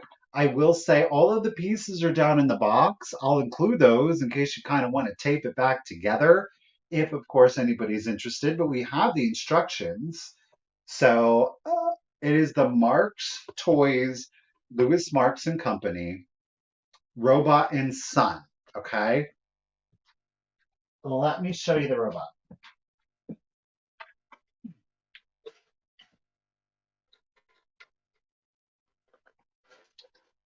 Ooh, Terry's getting it at 75. Now, I want to tell you something. Here's the deal. When I originally purchased the robot, I didn't know if it worked or not. I did put in two D cell. It does require two D cell batteries. I was able to get the lights. These are light bulbs in here. I was able to get the lights to light up. Okay. I was not able to get the robot to move. He does have like this staticky, like weird like Morse code vibe about him, I was able to get that work. There is an on and off switch back here. I quite frankly think that I left it on and it wore the batteries out. But here's the battery compartment. As I said, there were two new D cell batteries in there. There is no corrosion on the interior. Okay. There is no corrosion to the battery compartment. As I said, I think I killed these by leaving it on and I didn't realize it. I was not able to get him to move, but I was able to get his eyes to light up, believe it or not, and to get the Morse code to work. So the robot does have his little antenna. It does go up and down. It is super 1950s sci-fi amazingness. Okay. He's in really good condition. His arms do move. Let me see. Okay. So there's these two knobs back here. And you can whoop, and there's the Robot Son. Robot Son is included. This little guy is quite collectible all on his own. Come off there. But he does just hang onto the hand. Guess what? What makes this even more fun is there's this little tray in his chest here. Y'all stop. And this piece, if I can get it out, give it to me. Hold on. This piece,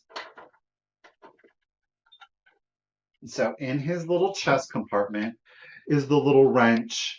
The wrench is included. He is complete. Okay, these are the original eyes. You could replace them if you wanted to. But like I said, I did get them to work. He's held together by these little rubber bands. These are original to him. So that way you can pop those off, take them apart, and mess around with his insides. But that's full 1950s sci-fi. He is a great collector's piece. Whether or not he works or not, he displays beautifully. They did do a couple of different colorways. I think this is the best one. He does have a measurement at 15 inches tall. Please keep in mind that I measured that 15 from base to the top of the head. It does not include the antenna being extended or not. Like I said, the box is going to come with him. Listen, this box is brittle, okay? It is tattered and there are pieces down on the inside, but you'll get it all. I don't know. I'm not mad at it. Look at the display, you guys. This thing is expensive too, by the way. So you're getting a deal. All right. We got Catworm and Lizzie's getting in on the action. I mean, he's beautiful. I'm surprised I'm selling him, but I'm really trying to concentrate on antique toys. While I love him, I appreciate him. He is a fantastic collectible item. I'm going to concentrate on antique toys. So it's been nice knowing you. I'm glad that I could rescue you. You're going to go to a home where somebody's going to love you. Omotomo gato, Mr. Roboto. Yeah. So thanks for the bids, guys. Let's go ahead and start the countdown. Jill's in it at 86. Again, he has the robot baby and the wrench that are included, okay? Both of those pieces are really hard to get, let alone getting the whole shebang. 15 inches tall. Let's do the countdown. 15, 14, 13, 12, 11, 10, 9, 8, 7, 6, 5, 4, 3, 2, 1, and bid end. Let me tell you what, this Morse code thing, it sounds like it's like you're going to get an electric shock. It's like, "Wah." Terry's throwing it down. Ooh, catworm. Hannah, watch out, guys. It's getting aggressive before the robot bid it. Ooh, Hannah's throwing it down. Lizzie's throwing it down. Robot bid end. Thank you, Miss Ruthie B. Okay, I'm going to catch up to you guys. Hannah, I got your if. I know what you mean, girl. Lizzie, I got your just in case. Terry, I got your just in. Okay.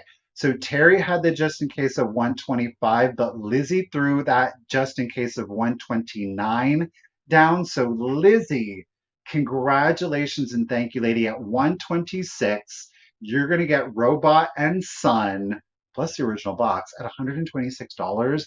Lady, congratulations. Excellent deal. I do appreciate it. Thank you, everyone. Thank you, Lizzie. Bye. No, it's okay. I know he's going to a good home. Lizzie, thank you. All right.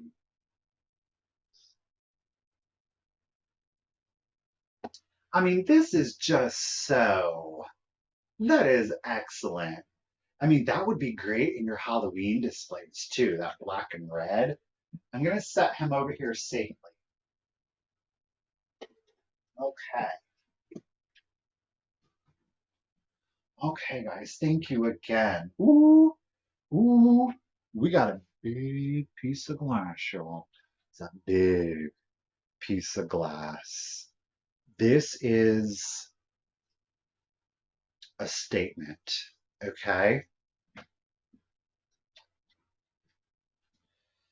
And let me start off by making this statement, y'all. This is the largest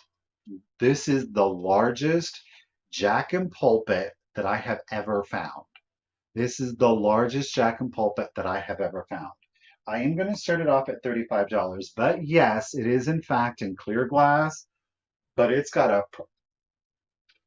Do you see that?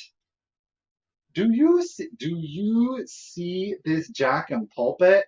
There are no chips, there are no cracks, there are no inclusions in this bad boy. Do you see? I can't even like that Jack-in-pulpit is amazing.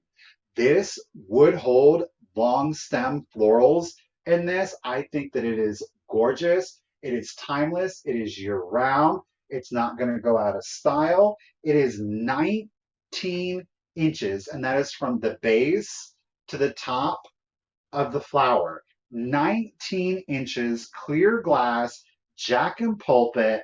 This is a statement, but I think it's still super elegant. It can go in just about anybody's home, anybody's decor. It's going to go year round. I love it, but it's so beautiful. I don't think that you need to put anything in it. I think that it has a presence all in and of itself. Get it, Miss Radford, at 35. I was elated to find this and be able to get it at a really good price to be able to bring this to you guys. This made me excited. Okay. It is, Cheryl, it's a whopper. That is for sure. Get it, Miss Radford, at 35. Again, 19 inches tall from the base to the top of our flower here. I love this. I think it's elegant.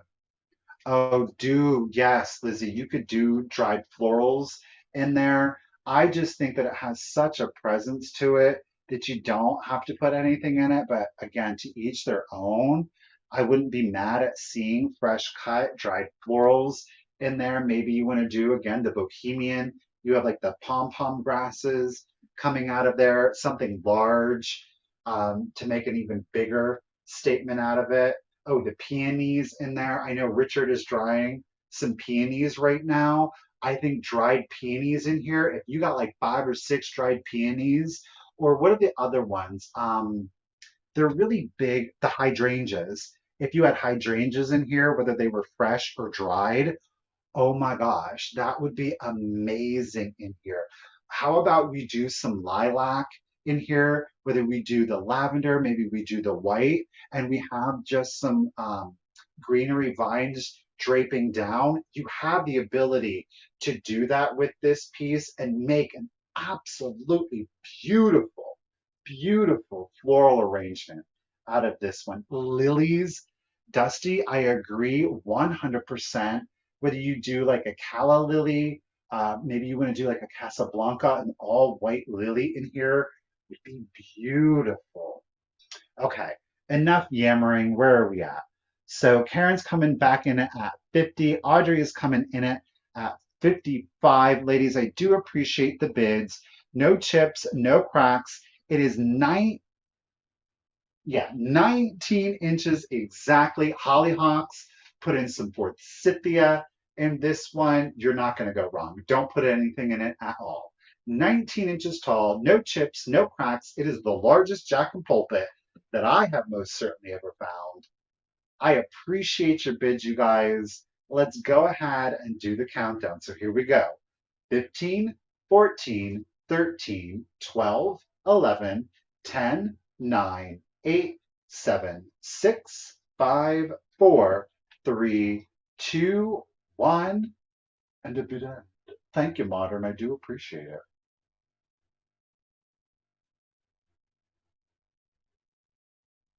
I think truthfully, like shopping is probably one of the most important things to do reselling. Shopping, shopping, shopping, shopping, shopping, shopping. Never going to one place over and over and over and over and over and over and over again. You got to go to multiple places. You got to go out just about every single day. If you only have 15 minutes, then hit up a thrift store. If you've got only 30 minutes, then you hit up a local antique mall. I did it today before today's sale, and let me tell you what, y'all, wait till you see next Tuesday's sale. I'm gonna have some awesome finds. Awesome finds. Alrighty, guys, there's our floral bid end. Thank you, Ruthie B. I do appreciate it. Let's go ahead and catch up to you. Karen, you threw in that 65 right before the bid end. Well played. But Miss Audrey came in with that just in case of 75. So at 66, Miss Audrey Patterson, lady, what was it? 66. Audrey, congratulations and thank you again. Now, Audrey, girl,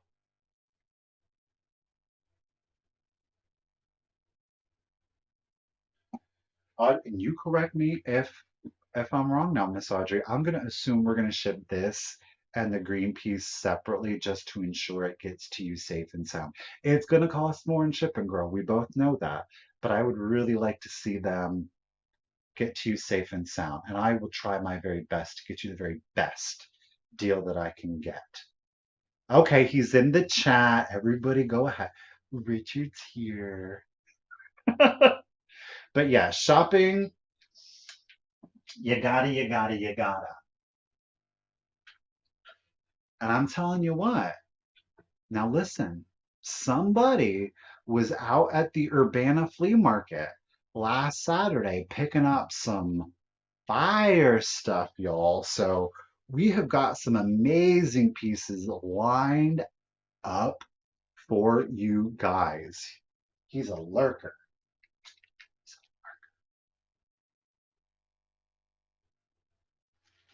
You know what, Shireen?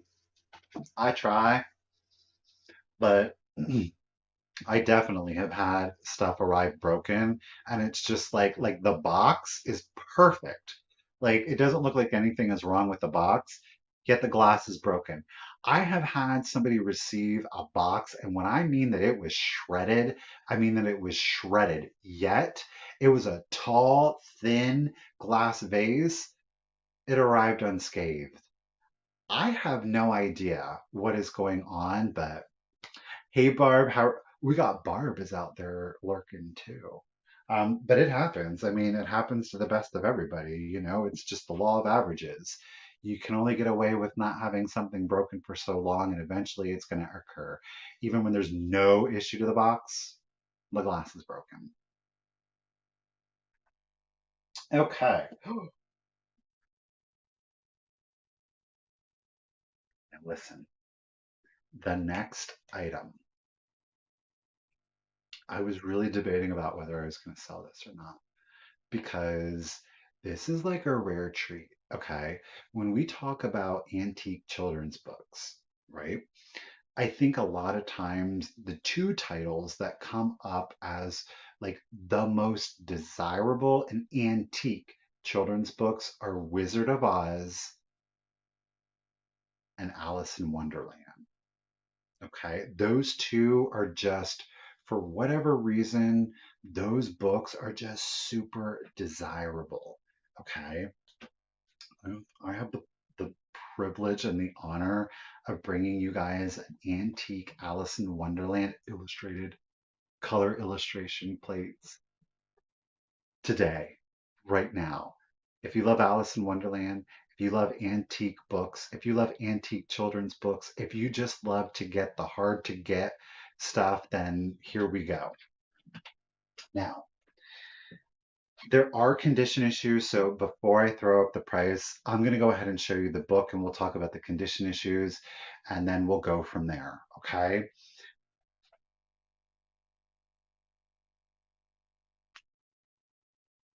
Do you see it? It's Alice in Wonderland. Oh, look at the cover. Okay, condition issue number one. You see, this is a paper image that has been adhered to the cover. Okay? There is a rip right here to this corner. But thankfully, it's just some trees. Like, who needs the trees? We've got Alice down here with the red queen. Up with her head. Condition issue. Spine. You see the spine, this piece is hanging on. It's still there. It's still there, gosh darn it. And I'm going to leave it attached there because it's original. I did not glue it down. I am not going to glue it down. If there is a new owner, then that will be up to you to decide to do. It's a relatively simple fix. You can go into Amazon and get acid-free book repair glue. It is available for commercial use or for private use. You don't have to have like some license or anything to it. Okay. Condition issue two. The exact date on this I do not have. It is an early 1900s Alice in Wonderland book. Okay. We do have two inscriptions. Uh, um, it's interesting. One of the inscriptions says, when the children of China were starving.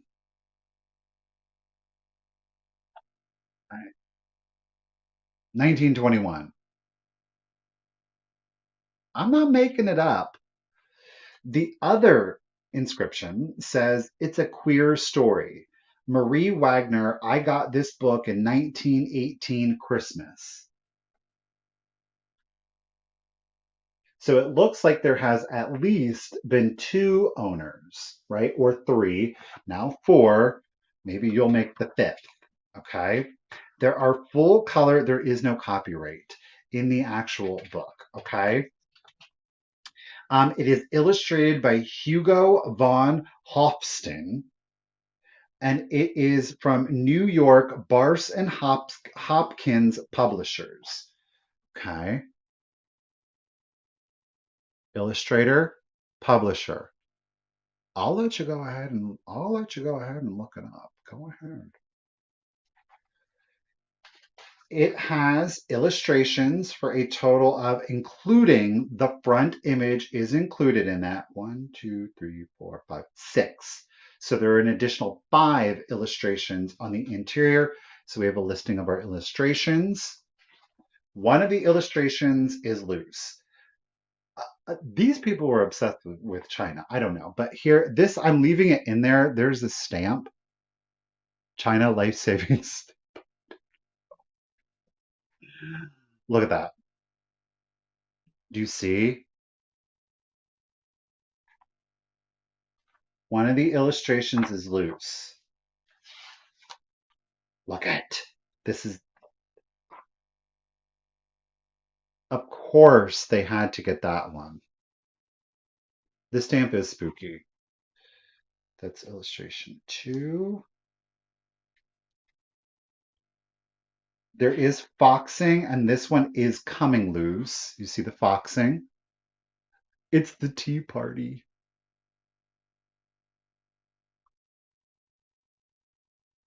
We are going to see all of the illustrations because I want you to know what you're buying on this one. Here we're seeing the cover again in its full glory. There's a section that was missing right up here. And our last illustration is the one that is loose. Okay. No, it's not. It was the tea party that is semi-loose. So I don't have any fully loose, but the tea party is mostly loose. But there it is. Okay. So early 1900s, Alice in Wonderland. Our illustrator, once again, is, what was it? Hugo von Hofsten, published by Barse and Hopkins. You see the condition issues. I am going to start it. Oops, I didn't even put it in. I'm going to put it in at $60.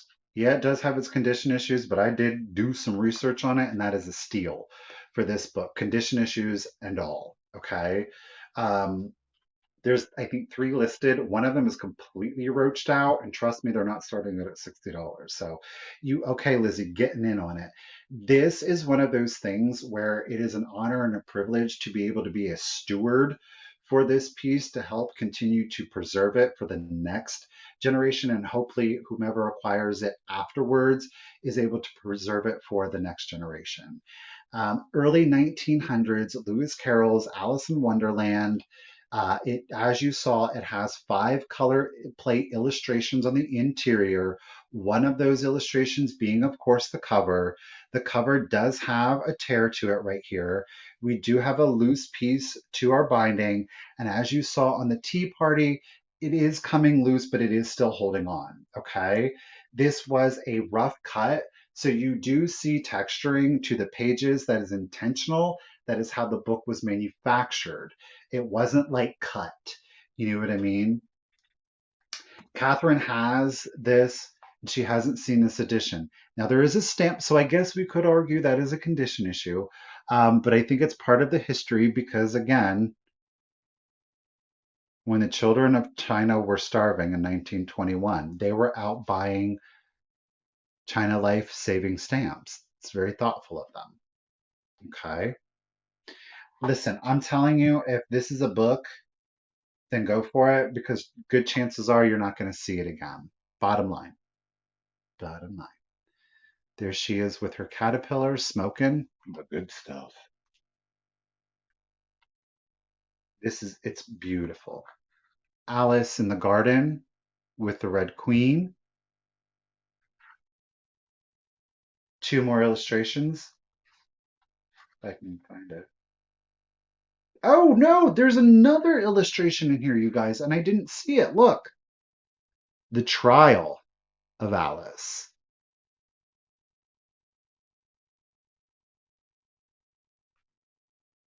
And I went right over the teapot only to discover that one. We have this one here where the cards are all flipping out at her. And again, that tea party was, where was the tea party? Tea party. And the tea party is coming loose. I'm not going to wiggle it out, but it is loose here, okay?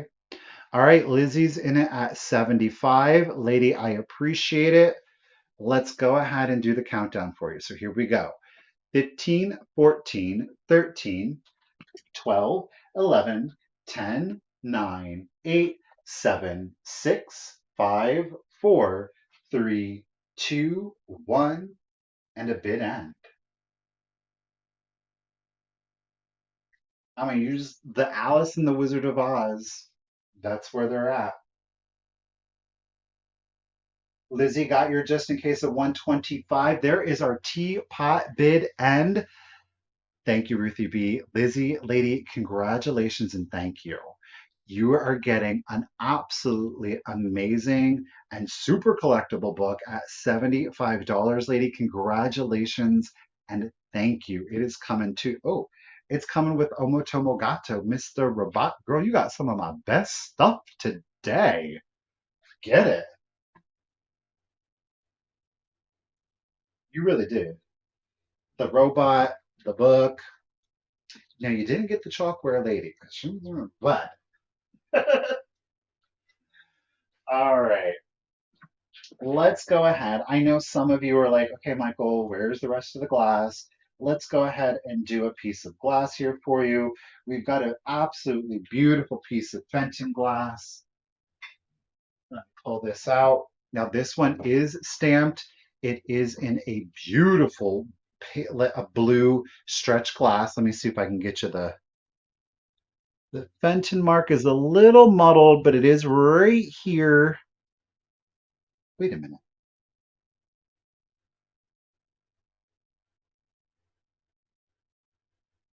Yeah, right here. Bloop.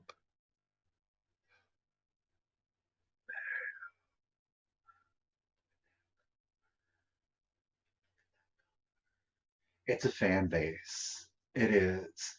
It's a classic Art Deco sculpt. It's not antique because it's stamped Fenton. Look at that iridescence. But again, it's a stretched glass, so you do see, of course, the markings in there. I'm sorry, but that color is it, y'all. I'm not even like, ooh. And of course, yes, it goes all the way. Now there is a light iridescent effect to the base, but it doesn't have the stretch glass effect to it, so it's not as strong, right? It is 100% saturated. Melinda's getting in it at 30, lady. Thank you so much. We have no chips. There are no cracks. Like I said, it is a classic deco vibe to it. It's not, it's stamped. So, obviously they reproduced the piece. So it is vintage, but not antique. Okay. That stretch glass iridescent effect. I mean, that is a peacock feather if I ever saw one. Okay. It's got that metallic sheen to it. I think it is absolutely beautiful. We are measuring 8 1/4 inches tall. 8 1/4 inches tall, and of course that's to the top of the curve here, okay? No chips, no cracks. Do you want to put flowers in it? Up to you. Do you want to leave it blank? I totally think that you could. Yellow in a daffodil, Lizzie, I agree. That, oh, Melinda irises, that would be stunning. Yes. I think there's a wide variety of flowers that you could put in here, and it would give you an absolutely beautiful look. I don't think that you have to. It's a gorgeous piece of glass. It's got a gorgeous stretch iridescent. I mean, look at that. Don't you love that color though, y'all? I mean, I'm flexing it so that you can get the flex on it, but you really like me just staring at it. I wonder if I can get that on camera. No, I can't. But like looking at it, you're getting the full rainbow coming up the side of it. Like it's quite a slick piece of glass to it. Yeah, the matte finish to it with the stretched glass and that iridescence, I think it really does allow the color to flex through a little bit better than if it was like down here on the bottom. You see? It does have that effect to it, but bam, short peacock feathers, that would be great.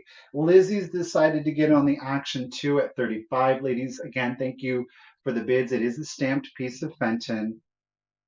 No chips, no cracks, and we are at 8 1/4 inches tall. Let's go ahead and start the countdown. So here we go. 15, 14, I got a piece of schmutz in there. 13, 12, 11, 10, 9, 8, 7, 6, 5, 4, Three, two, one, and a bid end. It's a good solid piece of glass too, but most of that weight, of course, I don't know if we're going to be able to, but from here down, it's just solid glass, y'all. Did I say bid end? I think I did. I did. Okay, you guys are doing just in cases. Oop, there's our rainbow connection bid end. Thank you, Miss Ruthie B. I do appreciate it. You guys, again, thank you so much for the bids. Let me catch up. Lizzie threw in her just in case right before. Okay, at 39. Shireen's getting in at the. But Miss Meadows, Miss Ellen came in with that bid of 40. You guys, thank you so much. Ellen lady, congratulations and thank you at $40. It's coming to you, lady. Thank you. All right. Okay. Now, I'm going to go ahead and do this. If you guys have kind of been with me from the beginning, you know that this is probably one of my most favorite companies. I think that they do elegant, beautiful things. It is one of the very fewest companies that is still in production, and they began production in 1856, if I'm to be exact. Okay, this is an Austrian company, and they go by the name of, I'm not going to butcher it, we're going to abbreviate it to Royal Ducks. It's like Royal Duxenscheibenschins. It's a really long name. Um, but I think even the Austrian folk have a difficult time pronouncing it. I could be wrong. I don't know. I'm making it up to make myself feel better. But we're going with Royal Ducks. The easiest way to distinguish a Royal Ducks piece is to look for that pink pottery triangle down here. Now, this is more of a contemporary piece, and by contemporary, I do mean that this is from the late 60s, okay? Like I said, they are still making pieces today. They have licensing rights, as a matter of fact, with Disney. So you will find Royal Ducks, Austrian company, is still in production, originally began in 1856. There was a giant fire that destroyed their facility and they had to move, yet they still kept going. So look for those pink triangles. Do keep in mind there are a lot of reproduction pieces out there, and you always, this is a separate piece. You always want this to be a separate piece, not molded in there, okay? But we have this absolutely beautiful bird. There are no chips, there are no cracks to him whatsoever. He is a 60s piece, so it is still good and vintage. Now, I am going to go ahead and start the bird off at 25. If I don't even know what that is. Just we're going to go ahead and remove that. Let's try it again. We're going to start it off at $25. My apologies. Starting again. Let's start 30, start 25, which one it is. We're going to do 25, okay? There are no chips, there are no cracks to the piece. It is simply sculpted. It is beautifully painted. There's a certain realistic uh, to it. It's not like overly done though, right? I love this. This is coming from my personal collection. I have a lot of birds, so we've got a lot. We've got like some of the flock has got to fly away. But he's perched up here on the branch. The colors are very light and muted. I love the blue accents to him. I don't know the name of this particular bird or if it is a bird. Maybe it's a made up bird. I don't know. But just gorgeous. This, of course, is hand painted. It's not like it's, transferred on. All of their pieces are still hand painted, which again just speaks to the quality. Again, we have royal ducks. We've got our little perched bird here. There are no chips, there are no cracks. It is a vintage piece from the 60s. It's not an antique piece. They're pretty easy to tell because the paint has a tendency to be a little bit more controlled on the contemporary pieces versus the original. That and they didn't typically use high glazes on them. A wood thrush, Renee, sure, I'll take your word for it. Mike is in it. Barbara is in it. You guys, thank you so much. We have no chips, no cracks. It is a beautiful, elegant piece. It's a timeless piece. It's not, in my opinion, it's not going out of style. It doesn't have a color palette to it that's going to read any one specific decade. I think if you looked at this, you wouldn't necessarily think that it was made in the 60s, but it was in fact made in the 60s. Beautiful muted colors on our branch and just a little bit of some greenery here. It's in a very, very light mint. We have a total rise on it to the top of the bird's head at 6 1/8 inches, 6 1/8 inches tall. You guys, thank you for the bids.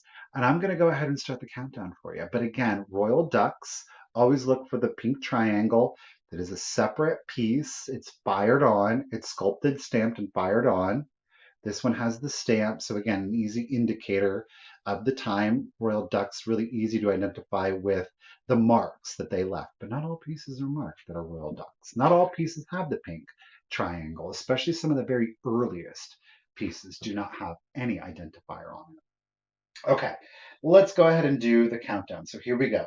15, 14, 13, 12, 11, 10, 9, 8, 7, 6, 5, 4, 3, 2, 1, and a bid end.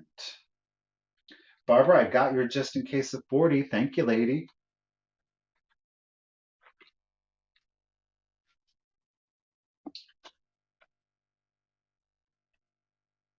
Bam. There is our birdie bid end, our baby bird bid end. Thank you, Ruthie B. I do appreciate it. Mike, I do, of course, appreciate the bids. You were holding it at 35. However, Miss Barbara came in with that just in case of 40. So at 36, congratulations and thank you, Barbara. It's coming to you at $36. You're going to love them, I promise. All right. Get you written down here. Thank you again, I should be saying, Barbara. Okay, we've got another contemporary piece, and by contemporary, I mean within the last decade. Um, okay, oh, this is a Disney piece. Oof. Okay, it is going to come with its original packaging. It's a harder to get piece. Again, I was the one that purchased it, so you will be the second. If there's anybody that is interested, you're going to be the second owner to the piece. Interestingly enough, it is made and manufactured by a company that many of us are familiar with. Ready? Enesco. That's right. It's made and produced by Enesco, but it is, of course, an officially licensed piece for Disney. It is specifically Snow White and the Seven Dwarves. Drawers. You're going to get the original box, okay? And this does have like some styrofoam in it. But it is the dwarf's house, okay? But like, what is this action going on here? Well, I'm going to show you. This is complete. There are no condition issues. It apparently was designed by Kim Lawrence. Let me tell you what, Kim did her thing on this, okay? Snow White is one of my favorites too, Ruthie. Snow White is one of my favorites. This is kind of a pain to show you, so I'm going to do my very best and hope that you guys get like the whole look of it. Now, I am leaving it currently in its styrofoam tray. And I am going to pull pieces out so that you can better see them. But look at the detailing to this. Do you see the birds? Like, look at this. It is designed so, look at the little squirrels on the top. Now it is monochromatic, right? It's got one look, one paint color to it. It is a cold cast resin, a polystone, if you will. This thing is heavy. It's no joke, all right? Now, again, it is Pillars by Enesco. It is it's Snow White and the Seven Dwarves. It's the dwarves' house. I am starting it at $60. This is complete. There are no condition issues. What you do, are you ready for this? And this is why I have to have it in here. Each of these pieces comes apart and it's like a puzzle block. So you fit them all together, as such. So here's the front door.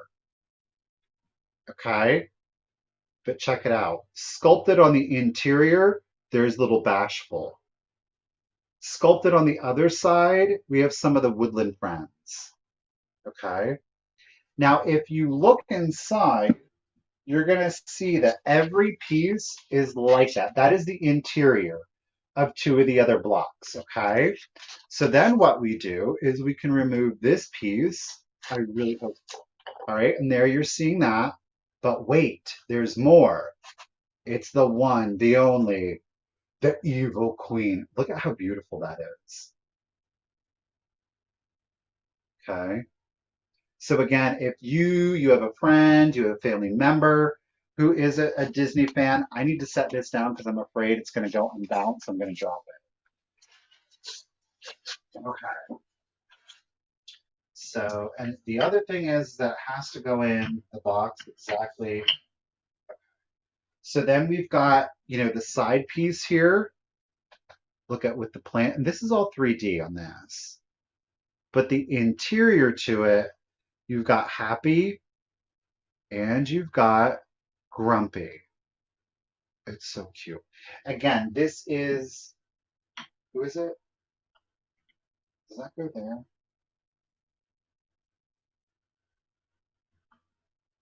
It is a puzzle, I will say that. Um, it is Pillars by UNESCO, and it is, of course, the Seven Dwarfs house. So here, this is the exterior, right, that you see. Then on the interior, and on the back, you've got the lady herself, Snow White. So it is made to look like it's like wood grain. But again, it is all cold cast. Let's see that piece. I think goes like that. Here's another one. Again, that's three-dimensional. And on the interior of this, we've got Sleepy. We've got Dopey. It's a beautiful, I mean, seriously though, just to have it as like a figural piece, like you don't actually have to necessarily put it together. You can kind of leave it. I'm already having a hard time getting. Here is a rear piece, a corner. Lizzie's in it at 60. Thank you. Look at the detailing on it though. It is so intricately done. So look, we've got Home Sweet Home. We've got the dishes piling up. And of course, we have Prince Charming, right? I'm going to show you all the pieces because I really love it. This is the back. It's the back of the house, but look at it. Again, these are three-dimensional. You've got the little chimney up here. And on this one, we've got Sneezy. We've got Doc. We have two more pieces. We're saving, in my opinion, one of the best for last. So again, we have a back corner here with the bluebird, or what I'm assuming is the bluebird. We've got more cleaning utensils. We've got a drawer and lamp for our clothing. And then we've got, there she is with the apple, right?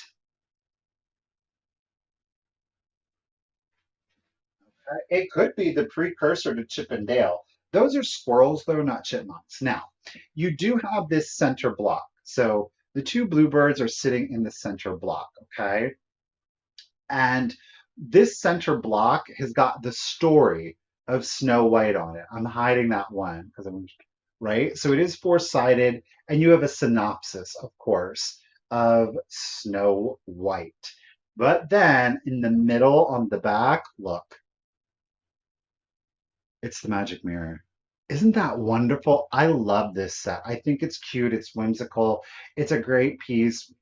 Keep it displayed out. But if you do have young ones, you can certainly kind of let them play around with it to try to put it all together. It's super fun to put together. It's like, I mean, it is a puzzle, I will say that. So you're going to get the whole shebang. It is a great price. It's super collectible. Lizzie's in it at 60. I do appreciate it. And I'm going to go ahead and start the countdown for you. So here we go. 15, 14, 13, 12, 11, 10, 9, 8, 7, 6, 5, 4, 3, 2, 1, and bid end. There are no condition issues to any of the pieces. Jean's getting in at 65. Vixen, I got you in it at 61. I mean, truthfully, you know how I can't keep it because I have so much stuff that this literally sat in the closet at the bottom of the closet. I knew it was in there, but I was like, I am not appreciating this like at all. Why do I have it? You know what I mean? I would rather sell it and have somebody else appreciate it and get the value out of it, right? There is our little house bid end. Thank you, Ruthie B. Lizzie, your 101 came in right after the bid end. I do appreciate it. Vixen, I see you're 66. Lizzie had it just in case of 75. However, Jean, lady had that just in case of 100. So at $76, Jean lady, congratulations and thank you. I know it is going to a good home where it will certainly be appreciated. So thank you so much. Thank you, of course, to everyone. And congratulations, Jean. I know she likes her Disney. All right.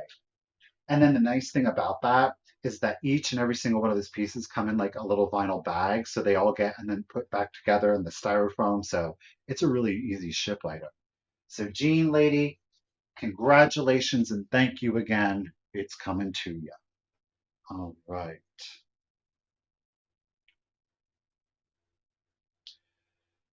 Okay. Talking about having things and not appreciating them. I'm going to offer you a vintage Christmas item. Now, this ain't any old Christmas item. This is complete. It is without condition issue. It still works, and it's in its original box. Okay, here we go. If you like the kitsch, if you like the trash-tastic, this next Christmas item was made especially for you. I can't believe I'm going to let this go, but I'm going to let it go because I need somebody to appreciate it. And I hope that it will make it onto your Christmas tree. Okay. I am going to go ahead and start this item off at $60. You guys, it is the Noma Elf Head Christmas Light Set. There are 10 illuminated ornaments.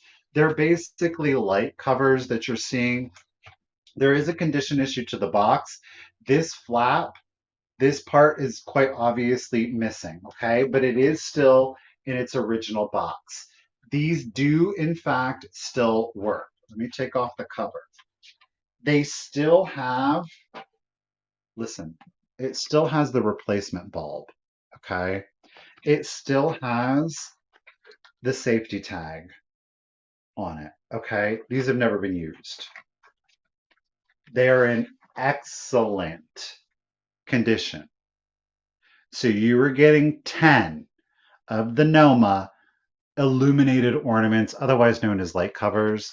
Let me see if I can. Yeah, so you just pull the head off. The light goes back there. You could turn it into an ornament if you wanted, but then there's the light bulb, and you just pop it on. So if you had a larger strand of lights, you're not committed to keeping them on this strand of lights. You can kind of pop them in throughout the tree and they will obviously illuminate. Keeping in mind that every single one does have the gold ornament hang on it. So if you wanted to use them as ornaments versus light covers, you also have the flexibility of doing that. Okay. So again, it is the original Noma lighted light cover or illuminated ornament pixie heads. The pixies are all still the same. The elves are all still the same. They're in excellent condition. They each have a Santa hat on. They each have their green little felt scarf here. Okay. So whole shebang, it's going to be yours. Kathleen is the first 60. Karen, I see you. Lizzie, I see you. Melinda, ladies, thank you so much. Karen's throwing down at 70. Kathleen is coming in at 75. I agree. The faces are absolutely adorable. And to make things even better, it's just so nice to be able to have that original packaging. It's just a little cherry on top. But again, it is missing that tab down here, which, that's what you would have seen. So look, the box says Pixie, just in case you get confused, right? But you're getting 10, the Nomas. It is a made in Japan piece. Everything is original. The replacement bulb, the UL safety tag. You can see Japan down there. Okay. Kathleen is in it at 75. Thank you guys for the bids. And I'm going to go ahead and start the countdown for you. So here we go. 15, 14, 13, 12, 11, 10, 9, 8, Allison, 7, 6, 5, 4, 3, 2, 1. Bid and Christmas Queen up in the house. How could you not, though? You know what I mean? Karen, I got your just in case. Allison throwing in her just in case. Well, ooh, Lizzie's really throwing in her just in case. There is our elf, our pixie head bid end. You guys, thank you so very much for the bids today. I greatly appreciate it. Karen, we had you at 82. Allison, I see your just in case of 90. Lizzie threw in her just in case of 130 right before that bid end. $91, Lizzie. You are really getting some great stuff today, woman. Thank you so much and congratulations again, Lizzie. Thank you. All right. Let's go from really cute to kind of creepy. I am going to now look. Non-PETA friendly item. Non-friendly PETA item. Okay. If you're not into it, respect. You might want to just turn your head right now. Okay. It is a souvenir taxidermy piece. It is from Louisiana.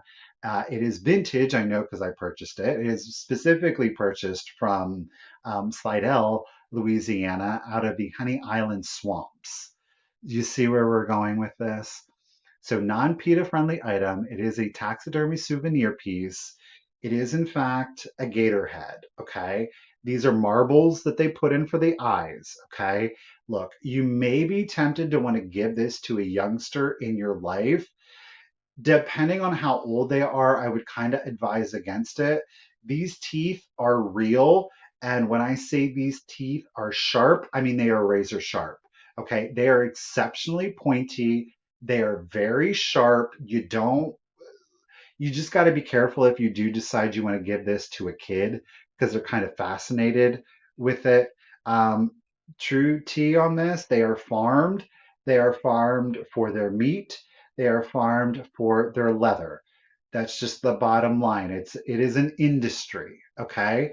I know it's kind of disconcerting to some, but at the end of the day, guess what? We do it with cows, we do it with pigs, we do it with most animals that we eat. You can, in fact, eat gator meat, and it is a wonderful white meat.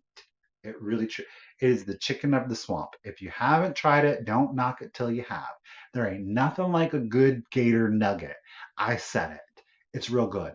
And gator sausage, oh, that's real good. And then if you get a po' boy with gator sausage and shrimp on it, oh, now you're living a life. Okay. So souvenir Gator had. It's going to be a quick claim. He's only going to be $10 if anybody is interested. It is, of course, great if you love your taxidermy, your macabre, your unusual. Put it out for Halloween. Again, please keep in mind that these teeth are real and they are very sharp. It is not a toy. This is not a toy, okay?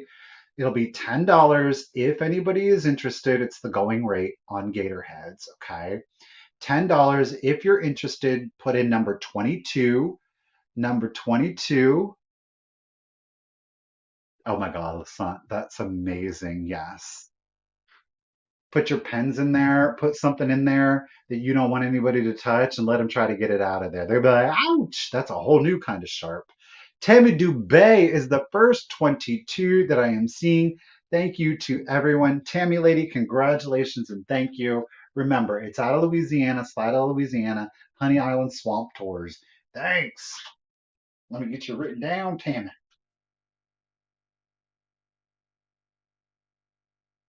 Well, we only have 3 items left. We would have had 4, except I kicked the one from earlier.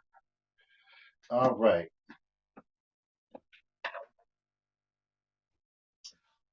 I love this next item, and I love it because I love the color combination on it. It is a pink depression with an absolutely beautiful blue applied ribbon on it. I'm gonna start it off. I didn't even put a price on it.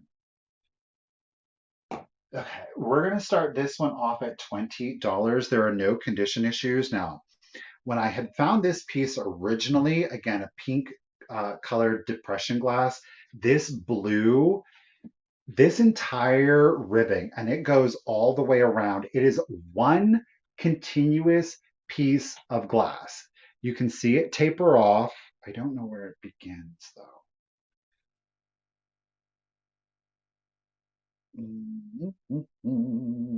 Don't know where it ends, or if that's the beginning or if that's the ending. When I had originally found this, these were like broken off. It's all applied, right? It's not molded. Okay. It is in a like indigo blue, so it does have a purple undertone to it, but it's been applied to this absolutely beautiful pink glass. I thought certainly this was a Depression era piece, which it certainly could be. However, these were broken, so I didn't really investigate it any further, which kind of broke my heart because I love this piece. Again, listen, those are all applied, okay? That is one piece of glass that has been applied to the fan vase. It's actually Czechoslovak. Am I going to be able to get it to read? It is Czechoslovakian. Well, that's not the best show, but it is in fact, oh, it's reading backwards for some reason. It is in fact etched Czechoslovakian. So we've got an absolutely beautiful piece of Czechoslovakian glass. The fan itself has been hand blown. And then again, the blue that you're seeing here, the striping, it is a very thin glass piece that's been heated, and then just applied in a continuous motion around that vase. I think it's beautiful, and that's definitely some elevated artistry from the glass artisan to be able to do that. And look at how even those ribbons are. And again, there's no condition issue to it. I think it's a stunning piece of glass. We have a total measurement on this one at 9.5 inches tall. That one is 9.5 inches tall. And of course, that is measured to the top of the crust here. So we have a total rise of 9.5. There are no chips, no cracks. Of course, thank you, Lori. Thank you, Christine. Thank you, KBEE. Lori, of course, um, but it is, of course, etched Czechoslovakian or Czechoslovakia, beg pardon. I know it's not reading that well. It does read better in real life in the right light. Oh, that's because I had it upside down. Don't know if that's really any better at this point. KBEE is in it at 21. Guys, thank you so much. I don't know what else to say. I think this would go great if you did have a pink depression glass, but if you had some jadeite, I think this would be lovely, or of course your milk glass. Okay. Flowers or no flowers, it's still a gorgeous piece of glass. All right, guys, let's do the countdown. Here we go. 15, 14, 13, 12, 11, 10, 9, 8, 7, 6, 5, 4, 3, 2, 1, and bid end. Gorgeous coloring on that one. Oh, we're getting those just in cases. KB, Christine, I got you both there. Christine, you were holding it at the 30. There is our under my umbrella, Ella, bid end. Thank you, Ruthie B. I do appreciate it. Lori, your 31 came in right after the bid end. I do Thank you for it. Christine, lady, congratulations and thank you again. You're getting you another gorgeous piece of glass today. Thank you. Of course, thank you to everyone. Christine, I think I'm going to be able to get your stuff in one box. You shouldn't have to worry. Okay, let's go. We have ephemera, and then we have porcelain left. All right, snatch this up. Let me find. Okay, here it is. All right, I'm going to start this next piece off at $18. If, of course, anybody is interested, it's tiny. It's a little tiny. Look at it. It says keepsake, otherwise known as a small autograph book. Okay, so it's kind of like in this camel color back to it. A little bit of embossing here and like a bubble or a boopy design. Embossed on the front with some silver overlay on it. Now there are blank pages in this. It is a little shaken, okay, but I hate doing this, but the pages are still in there nice and tight, okay?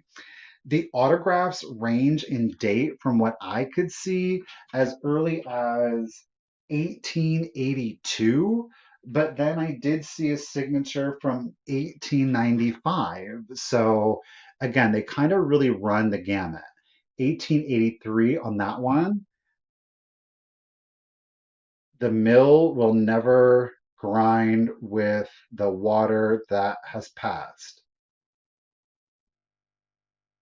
Okay, you get it? The mill will never grind with the water that has passed. So you do have a number of signatures. You know I'm not going to be able to read all of these. Okay, that one's a long one. They had really controlled handwriting in that. Look at that. Some of them you can read, like this says Sullivan, November 9th, 1882. Yours truly, I can't read that signature though. Susan, I got you at 18. Melinda, I got you at 19. There is a tear to that page. I don't, the pencil ones are really hard to read for me for some reason. Be sure that you are right and then go straight ahead. David Crockett. Oh, he's quoting Davy Crockett. Okay.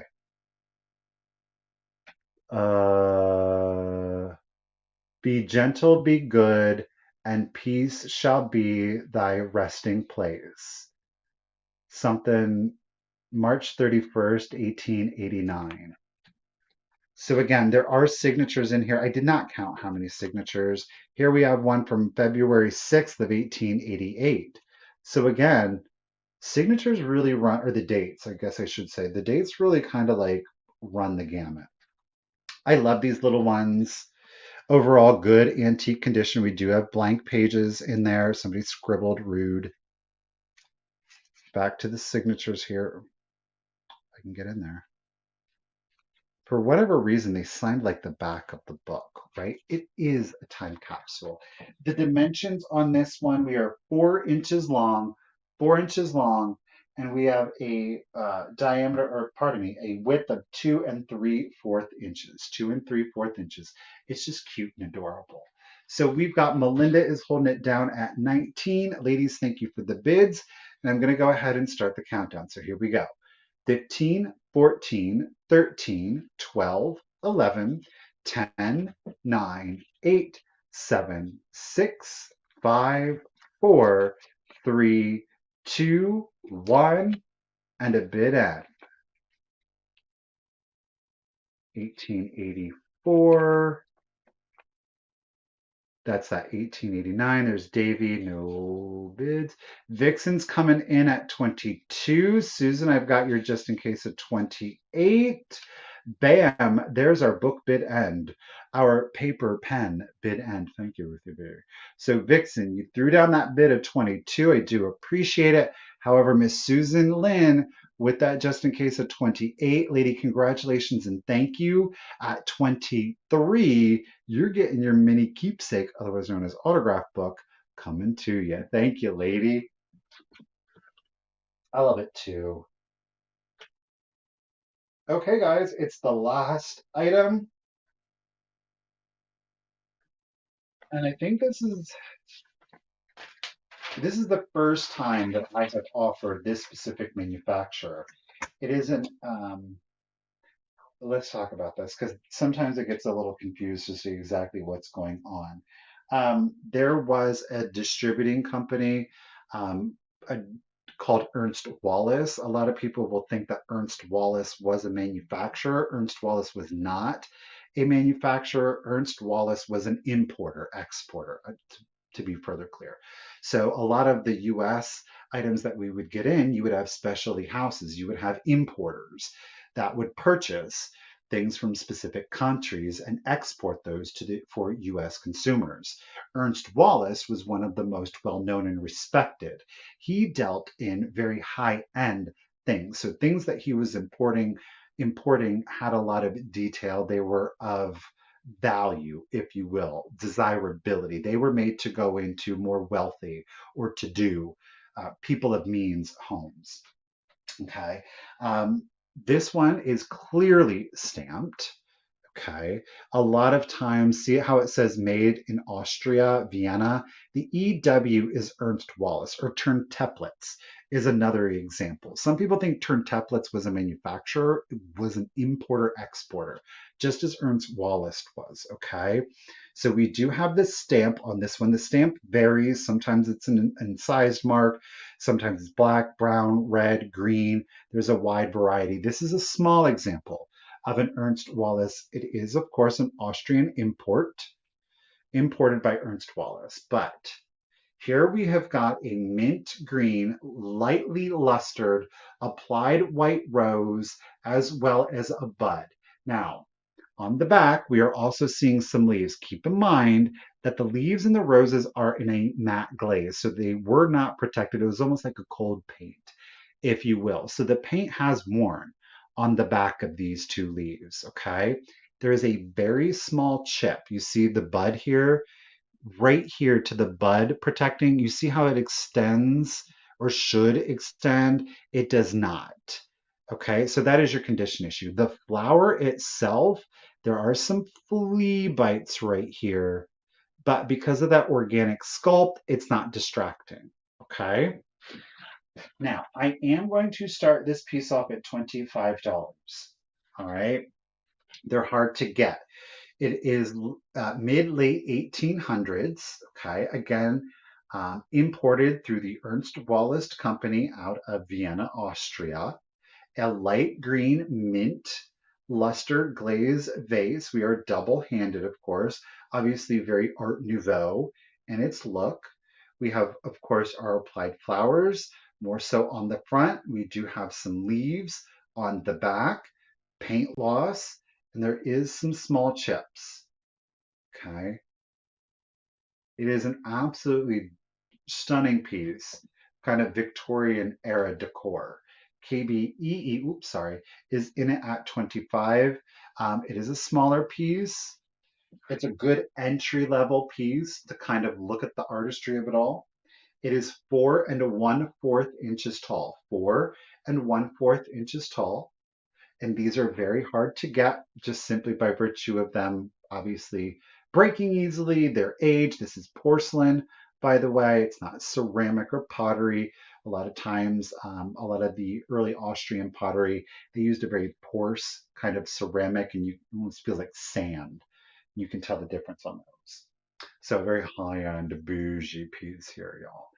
KBEE is in it at 25. Appreciate it. 4 1/4 inches.